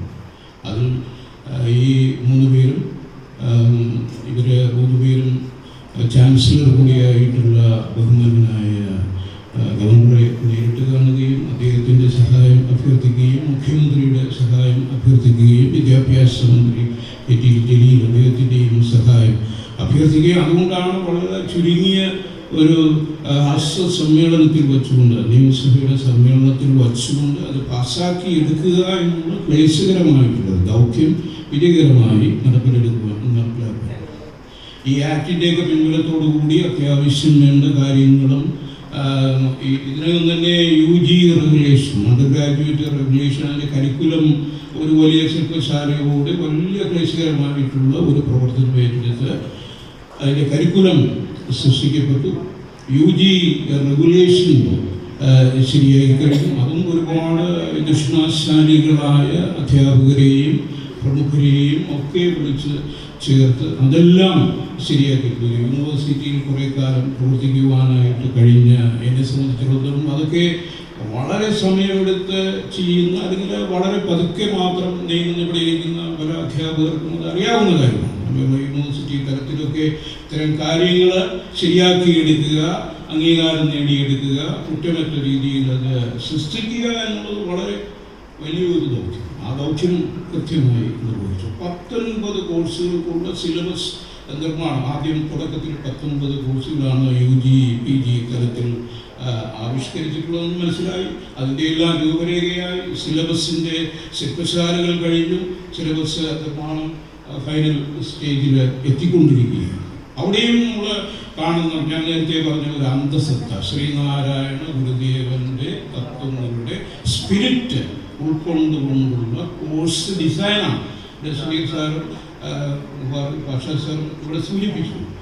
കമ്പൽസറി ആയിട്ട് ഏത് ഡിഗ്രി 19 ഡിഗ്രി കോഴ്സ് അല്ലെങ്കിൽ PG കോഴ്സ് ചെയ്യുന്നവർ അവരെ ഹ്യൂമനിസം ആൻഡ് ലോജിക് എന്ന് പറയുന്ന ഒരു നിർബന്ധിതമായിട്ടുള്ള ഒരു കോഴ്സ് എല്ലാവരും പഠിച്ചിരിക്കേണ്ട ഒരു കോഴ്സ് ആവിഷ്കരിക്കുന്നു. ഹ്യൂമനിസം എന്ന് പറയുമ്പോഴത്തെ ഹ്യൂമനിസത്തിൻ്റെ ലോകം കണ്ടിട്ടുള്ള ഏറ്റവും വലിയ ആചാര്യനാണ് ശ്രീനാരായണ ഗുരു എന്നുള്ളത് എല്ലാവർക്കും ഇവിടെ ഇരിക്കുന്ന എല്ലാവർക്കും അറിയാവുന്ന. ആത്മത്തെയും അപരത്വത്തെയും തമ്മിൽ ബന്ധിപ്പിക്കുക, സഹോദരത്തിൻ്റെ സന്ദേശ ജനങ്ങൾക്ക് പകർന്നു കൊടുക്കുക, സഹോദരത്വം എന്നുള്ള ഏറ്റവും വലിയ മാനവികതയുടെ മൂല്യം ഉയർത്തിപ്പിടിച്ച അദ്ദേഹത്തിൻ്റെ ആ മാനവികത അപ്പോൾ എല്ലാ കോഴ്സിനും ഞാൻ നേരത്തെ പറഞ്ഞ ലെറ്റർ ആൻഡ് സ്പിരിറ്റ് ഒരു പേരുടെ നാമത്തിൽ മാത്രം ഒതുങ്ങി നിൽക്കുന്നതല്ല. ഈ ശ്രീനാരായണ ഗുരുദേവൻ്റെ നാമധേയത്തിൽ വന്നിട്ടുള്ള യൂണിവേഴ്സിറ്റി, അതിൻ്റെ അന്തസത്ത, അതിൻ്റെ സ്പിരിറ്റ്, അതിൻ്റെ ഗൈഡിങ് സ്പിരിറ്റ് എന്ന് പറയുന്നത് ശ്രീനാരായണ തത്വങ്ങൾ, ദർശനങ്ങളാണ്. അതെല്ലാ കോഴ്സിനും പ്രതിഫലിക്കുന്നു. അതുകൂടാതെ അത് സ്പെഷ്യലൈസ് ചെയ്യുന്ന ഒരു കോഴ്സ് അതിൻ്റെ ശില്പശാലയാണ്. ശ്രീനാരായണ ഗുരു സ്റ്റഡീസ് എന്ന് പറയുന്നത് വളരെ ഗഹനമായിട്ടുള്ള ഒരു കോഴ്സ് ഡിസൈൻ ചെയ്ത് കഴിഞ്ഞു. അതിൻ്റെ ശില്പശാലയാണ് ഇവിടെ നടക്കാൻ പോകുന്നത്. ആദരണീയനായ കൃഷ്ണാചാര്യകളായിട്ടുള്ള അധ്യാപകർ എനിക്ക് എപ്പോഴും നേരിട്ട് പരിചയമുള്ളവരാണ്. അവരൊക്കെ എൻ്റെ ഭാഗമാകുന്നു എന്ന് പറയുമ്പോൾ തന്നെ അതിൻ്റെ ശ്രീനാരായണ ഗുരുവിൻ്റെ ഉയരത്തിൽ തന്നെ ആ ഉയരത്തിന് പറ്റിയ രീതിയിലുള്ള ഗുരുക്കന്മാരെ ക്ഷണിച്ചു വരുത്തി ഡിസൈൻ ചെയ്യുന്നു എന്ന് അറിയുന്നത് വളരെ അഭിനന്ദനാർഹമായിട്ടുള്ള കാര്യമാണ്. പിന്നെ ഒരുപാട് കാര്യങ്ങൾ ചെയ്തു കഴിഞ്ഞു. യൂണിവേഴ്സിറ്റിയിലെ 4 മാസം കൊണ്ട് വേറെ ആരുമില്ല, സിൻഡിക്കേറ്റുമില്ല, വേറെ ഒരു സമിതിയുമില്ല. സാറ് തന്നെ സിൻഡിക്കേറ്റിൻ്റെ അധികാരങ്ങൾ ചിലത് ഉപയോഗിച്ച് കമ്മിറ്റികളൊക്കെ കോൺസ്റ്റിറ്റ്യൂട്ട് ചെയ്തു, അക്കാഡമിക് കമ്മിറ്റികൾ കോൺസ്റ്റിറ്റ്യൂട്ട് ചെയ്തു. അതിന് നേതൃത്വം നൽകി ഇവർ 3 പേരും കൂടി പല കാര്യങ്ങൾ ഉണ്ട് പോകുന്നു. പിന്നെ മറ്റൊരു ഒരു പ്രധാനപ്പെട്ട കാര്യം ഒരു സ്ട്രാറ്റജിക് പ്ലാൻ തയ്യാറാക്കി. ഇന്നലെ നമ്മളെ വളരെ ആകർഷിച്ചൊരു കാര്യമാണ്. 10 വർഷത്തേക്ക് ദിശാബോധം നൽകുന്ന ഒരു vision document, vision and mission document, strategic planning എന്നുള്ള വളരെ കൃത്യതയായിട്ടുള്ള ഒരു ഡോക്യുമെന്റ് ഇന്നലെ അദ്ദേഹം തയ്യാറാക്കി. അത് ഗവർണറുമായിട്ട് ആദരണീയമായിട്ടുള്ള വൈസ് ചാൻസലർ കൂടിയായിട്ട് അദ്ദേഹത്തിന് അത് മുന്നിൽ അവതരിപ്പിച്ചു. മുഖ്യമന്ത്രി, വിദ്യാഭ്യാസ മന്ത്രി എല്ലാവരുടെയും പ്രശംസ പിടിച്ചു പറ്റത്തക്ക രീതിയിൽ അതിന് സാധിച്ചു. പിന്നെ UGCയുടെ അംഗീകാരം നേടിയ കാര്യം 2F എന്ന് പറയുന്ന അഫിലിയേഷൻ നേടി. 22 എന്നുള്ള വകുപ്പ് ഈ കോഴ്സുകൾ നടത്താനും പരീക്ഷകൾ നടത്താനുമായിട്ടുള്ള അനുവാദം നൽകി കഴിഞ്ഞു. ഇനിയിപ്പോൾ ഈ കോഴ്സുകളുടെയൊക്കെ സിലബസും കരിക്കുലവും ഒക്കെ തയ്യാറാക്കുന്നതിൻ്റെ ഭാഗമായിട്ട് അത് തയ്യാറാക്കി കഴിഞ്ഞാൽ ഉടനെ അത് UGC സമർപ്പിക്കും. ഞാൻ പറഞ്ഞത് ഈ സ്ട്രാറ്റജിക് പ്ലാനിംഗ് എന്നുള്ള 10 വർഷത്തേക്ക് ദിശാബോധം നൽകുന്ന ആ ഡോക്യുമെന്റ് തയ്യാറാക്കിയതും അതിൻ്റെ മെത്തഡോളജിയും വളരെ ഒരു നവീന രീതിയിലൊന്നും പറയാവുന്ന അല്ലെങ്കിൽ ഒരു ഓപ്പൺ യൂണിവേഴ്സിറ്റി എന്നാണ് പറയുന്നത്. ഓപ്പൺ ശ്രീനാരായണ ഗുരുവിൻ്റെ ആ ദർശനത്തെ ഉൾക്കൊണ്ടുകൊണ്ട് സാധാരണ ജനങ്ങളുമായിട്ട് ഇവ സംവദിച്ചു. സാധാരണ ജനങ്ങൾക്ക് എന്താണ് ഈ യൂണിവേഴ്സിറ്റിയിൽ നിന്ന് അവരെന്താണ് പ്രതീക്ഷ? നമ്മൾ എയർ കണ്ടീഷൻ മുറിയിലിരുന്നെന്തെങ്കിലും കുത്തിക്കുറിച്ച് വയ്ക്കുന്ന വരികൾക്കുപരി സാധാരണ ജനങ്ങളുമായിട്ടും പണ്ഡിതന്മാരുമായിട്ടും ഈ രംഗത്ത് അദ്ദേഹത്തിന് നല്ല പരിചയ സമ്പത്തുള്ള ഒരാളാണ്. സ്വന്തം പരിചയം അനുഭവ സമ്പത്ത് മാത്രം പോരെന്നുള്ള വലിയ ചിന്തയുടെ ഭാഗമായിട്ട് ഇവർ 3 പേരും എല്ലാവരുമായിട്ടും സംവദിച്ച് ക്രോസ് സെക്ഷനുമായിട്ട് സംവദിച്ചുകൊണ്ടാണ് അതൊരു നവീന രീതിയിലുള്ള ഒരു വിഷൻ ഡോക്യുമെൻ്റ് ആണ് എന്നുള്ളത് ഇന്നലെ മനസ്സിലാക്കി. വിദ്യാഭ്യാസ രംഗത്തെ അന്തിമമായി ഒരു അധ്യാപകനായി അടിസ്ഥാനപരമായ അധ്യാപകനായതുകൊണ്ട് അത്രയും കാര്യങ്ങൾ ശ്രദ്ധിച്ചപ്പെടുത്തി അതൊരു നവീന രീതിയിലുള്ള ഒരു മെത്തഡോളജി അതിൽ സ്വീകരിച്ചു എന്നുള്ളത് വലിയ സുദീർഘമായിട്ടുള്ളൊരു കാര്യമാണ്. പിന്നെ കണ്ടന്റ് റൈറ്റിംഗ് എന്നുള്ള രസകരമായിട്ടുള്ള പ്രവർത്തനത്തിന് ആരംഭം കുറിച്ചു കഴിഞ്ഞു. അതിൻ്റെ അത് വളരെ പ്രധാനപ്പെട്ട ഭാഗമാണ്. Self study material, learning material തയ്യാറാക്കുക എന്നുള്ളത് അത് വളരെ അതിൽ ക്വാളിറ്റിയിൽ യാതൊരു അദ്ദേഹം ഇങ്ങനെ അത് പ്രസ്താവിച്ചു, ക്വാളിറ്റിയിൽ യാതൊരു കോംപ്രമൈസ്. എല്ലാവരെയും ആകർഷിക്കുക. അതുപോലെ തന്നെ മറ്റൊരു പ്രധാനപ്പെട്ട കാര്യം നമുക്ക് എല്ലാവർക്കും അറിയാം, പാൻഡമിക് കഴിഞ്ഞതിന് ശേഷം, ഈ മഹാമാരിക്ക് ശേഷം ഈ ഡിസ്റ്റൻസ് അല്ലെങ്കിൽ ഡിജിറ്റൽ ഓപ്പൺ അല്ലെങ്കിൽ ഓൺലൈൻ ലേണിങ്ങിനോട് സമൂഹത്തിനുള്ള പ്രതിപത്തി കൂടിയിട്ടുണ്ട്. പണ്ടൊക്കെ അവിടെ അഡ്മിഷൻ കിട്ടാത്തവർ ഇവിടത്തേക്ക് വരുന്നു എന്നുള്ള അത് മാറാൻ പോകുന്നു. അപ്പോൾ എല്ലാവർക്കും വേണ്ടിയിട്ടുള്ള വളരെ അറിവുള്ള അല്ലെങ്കിൽ ബ്രൈറ്റ് ആയിട്ടുള്ള കുട്ടികൾ ഇവിടെ വരാം. അത് അങ്ങനെ ഒരു പുതിയ സാഹചര്യം പാൻഡമിക്കിൻ്റെ ഫലമായിട്ട് ഉരുത്തിരിഞ്ഞു വന്നു. അപ്പോൾ വലിയൊരു സമൂഹത്തെയാണ് നമുക്ക് സാക്ഷ്യപ്പെടുത്താനുള്ളത്. അതിന് വെർച്വൽ കണ്ടന്റ് അതിന് വേണ്ടിയിട്ട് വിവിധ ഡിജിറ്റൽ യൂണിവേഴ്സിറ്റിയുമായിട്ടും ഹൈറ്റുമായിട്ടും ഒക്കെ ധാരണാപത്രത്തിൽ ഒപ്പിട്ട് കഴിഞ്ഞു, പ്രവർത്തനങ്ങൾ ആരംഭിച്ചു കഴിഞ്ഞു. പിന്നെ ജനപ്രതിനിധികൾക്കായിട്ട് ഈ താഴെയുള്ള പഞ്ചായത്ത്, കോർപ്പറേഷൻ, മുനിസിപ്പൽ തലങ്ങളിലുള്ള ജനപ്രതിനിധികൾക്ക് വേണ്ടിയിട്ടുള്ളൊരു കോഴ്സ് ഡിസൈൻ ചെയ്തു. അതിൻ്റെ രജിസ്ട്രേഷൻ അത് കിലയും പിന്നെ ഡിജിറ്റൽ യൂണിവേഴ്സിറ്റിയും അതിൽ ഭാഗമാക്കാറുണ്ട്. എന്നാലും അതിൻ്റെ അക്കാഡമിക് പാർട്ട് യൂണിവേഴ്സിറ്റിയാണ്. ഈ കോഴ്സിന് തന്നെ നേതൃത്വം കൊടുക്കുന്ന യൂണിവേഴ്സിറ്റിയാണ്. മറ്റുള്ള 2 വിഭാഗങ്ങളുടെ സഹായം കൂടി തേടിക്കൊണ്ട് വലിയ രീതിയിൽ അത് മുന്നേറുന്നു. പിന്നെ ഗവൺമെൻറ് ഡിപ്പാർട്ട്മെൻറ്റായ ഓയിൽ ഒരു സേഫ്റ്റി മാനേജ്മെൻറ്റ് എന്നുള്ള കോഴ്സ് ആരംഭിക്കുകയാണ്. ഷോർട്ട് ഒരു സർട്ടിഫിക്കറ്റ് കോഴ്സ് ആരംഭിക്കുന്നു. അങ്ങനെ ഒരുപാട് പ്രവർത്തനങ്ങൾ, ഞാൻ പറഞ്ഞാൽ ഒരുപാട് പ്രവർത്തനങ്ങൾ എൻ്റെ ഒരു റിപ്പോർട്ട് തന്നെ ഇന്നലെ ലഭിച്ചു. അതൊക്കെ എല്ലാം ഇവിടെ വിവരിക്കുന്നതിന് ഇപ്പോഴത്തെ സമയം അനുവദിക്കുന്നില്ല. ഏതായാലും ഞാൻ പറഞ്ഞു വന്നത്, ഞാൻ ഇത്രയും കാര്യങ്ങളെങ്കിലും പറഞ്ഞത് ഒരു എന്താണ് നടക്കുന്നത്, എന്താണ് ഇതുവരെ നടന്നത്, ചില പ്രയാസങ്ങളൊക്കെ ചിലരുടെ ആവശ്യത്തിനും ആവശ്യമില്ലാതെയൊക്കെ ഉയർത്തിയിരുന്നു. അതിനൊന്നും യാതൊരു ഒരു കുഴമ്പുമില്ല.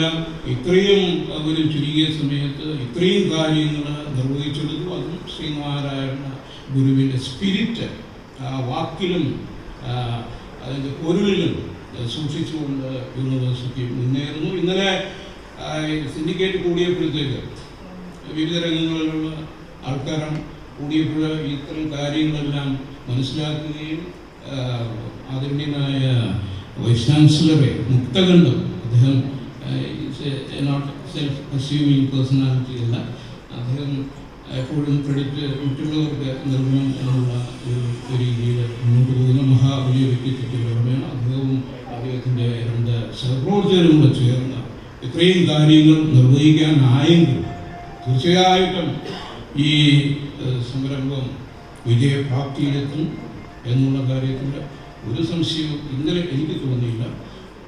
വ്യക്തമായിട്ട് അത് മനസ്സിലാക്കുകയും പുറത്ത് ഇനിയും ഒരുപാട് കാര്യങ്ങൾ ചെയ്തതിന് പറയാനുള്ള സമയം ദൗർലഭ്യമൊന്നും ഞാൻ പറയുന്നില്ല. ഇവിടെ വന്നെത്തിയ എല്ലാ ഗുരുക്കന്മാർക്കും അഭിവാദ്യങ്ങൾ അർപ്പിച്ചുകൊണ്ട് ഈ കർമ്മം എത്രയും നന്നായി നടക്കട്ടെ, അതിന് പ്രാപ്തരാണ് എന്നുള്ള ഓരോരുത്തരും എനിക്കറിയാം. യൂണിവേഴ്സിറ്റിയിലും അല്ലാതെ അറിയാവുന്ന നന്നായി നടക്കും. ഈ ഫിനാൻസുമാരുടെ എല്ലാം സഹായവും ആശംസകളും ഈ കോഴ്സിനുണ്ട്. ഇനിയും അത് തുടരും എന്ന് അറിയാം. ഇതെല്ലാം ഓർമ്മിച്ചുകൊണ്ട് ഈ സാക്ഷ്യം വഹിക്കുവാൻ കഴിയുന്നതിനുള്ള സന്തോഷം പ്രകടിപ്പിച്ചുകൊണ്ട് അത് ഓർമ്മിച്ചുകൊണ്ട് നന്ദി, നമസ്കാരം.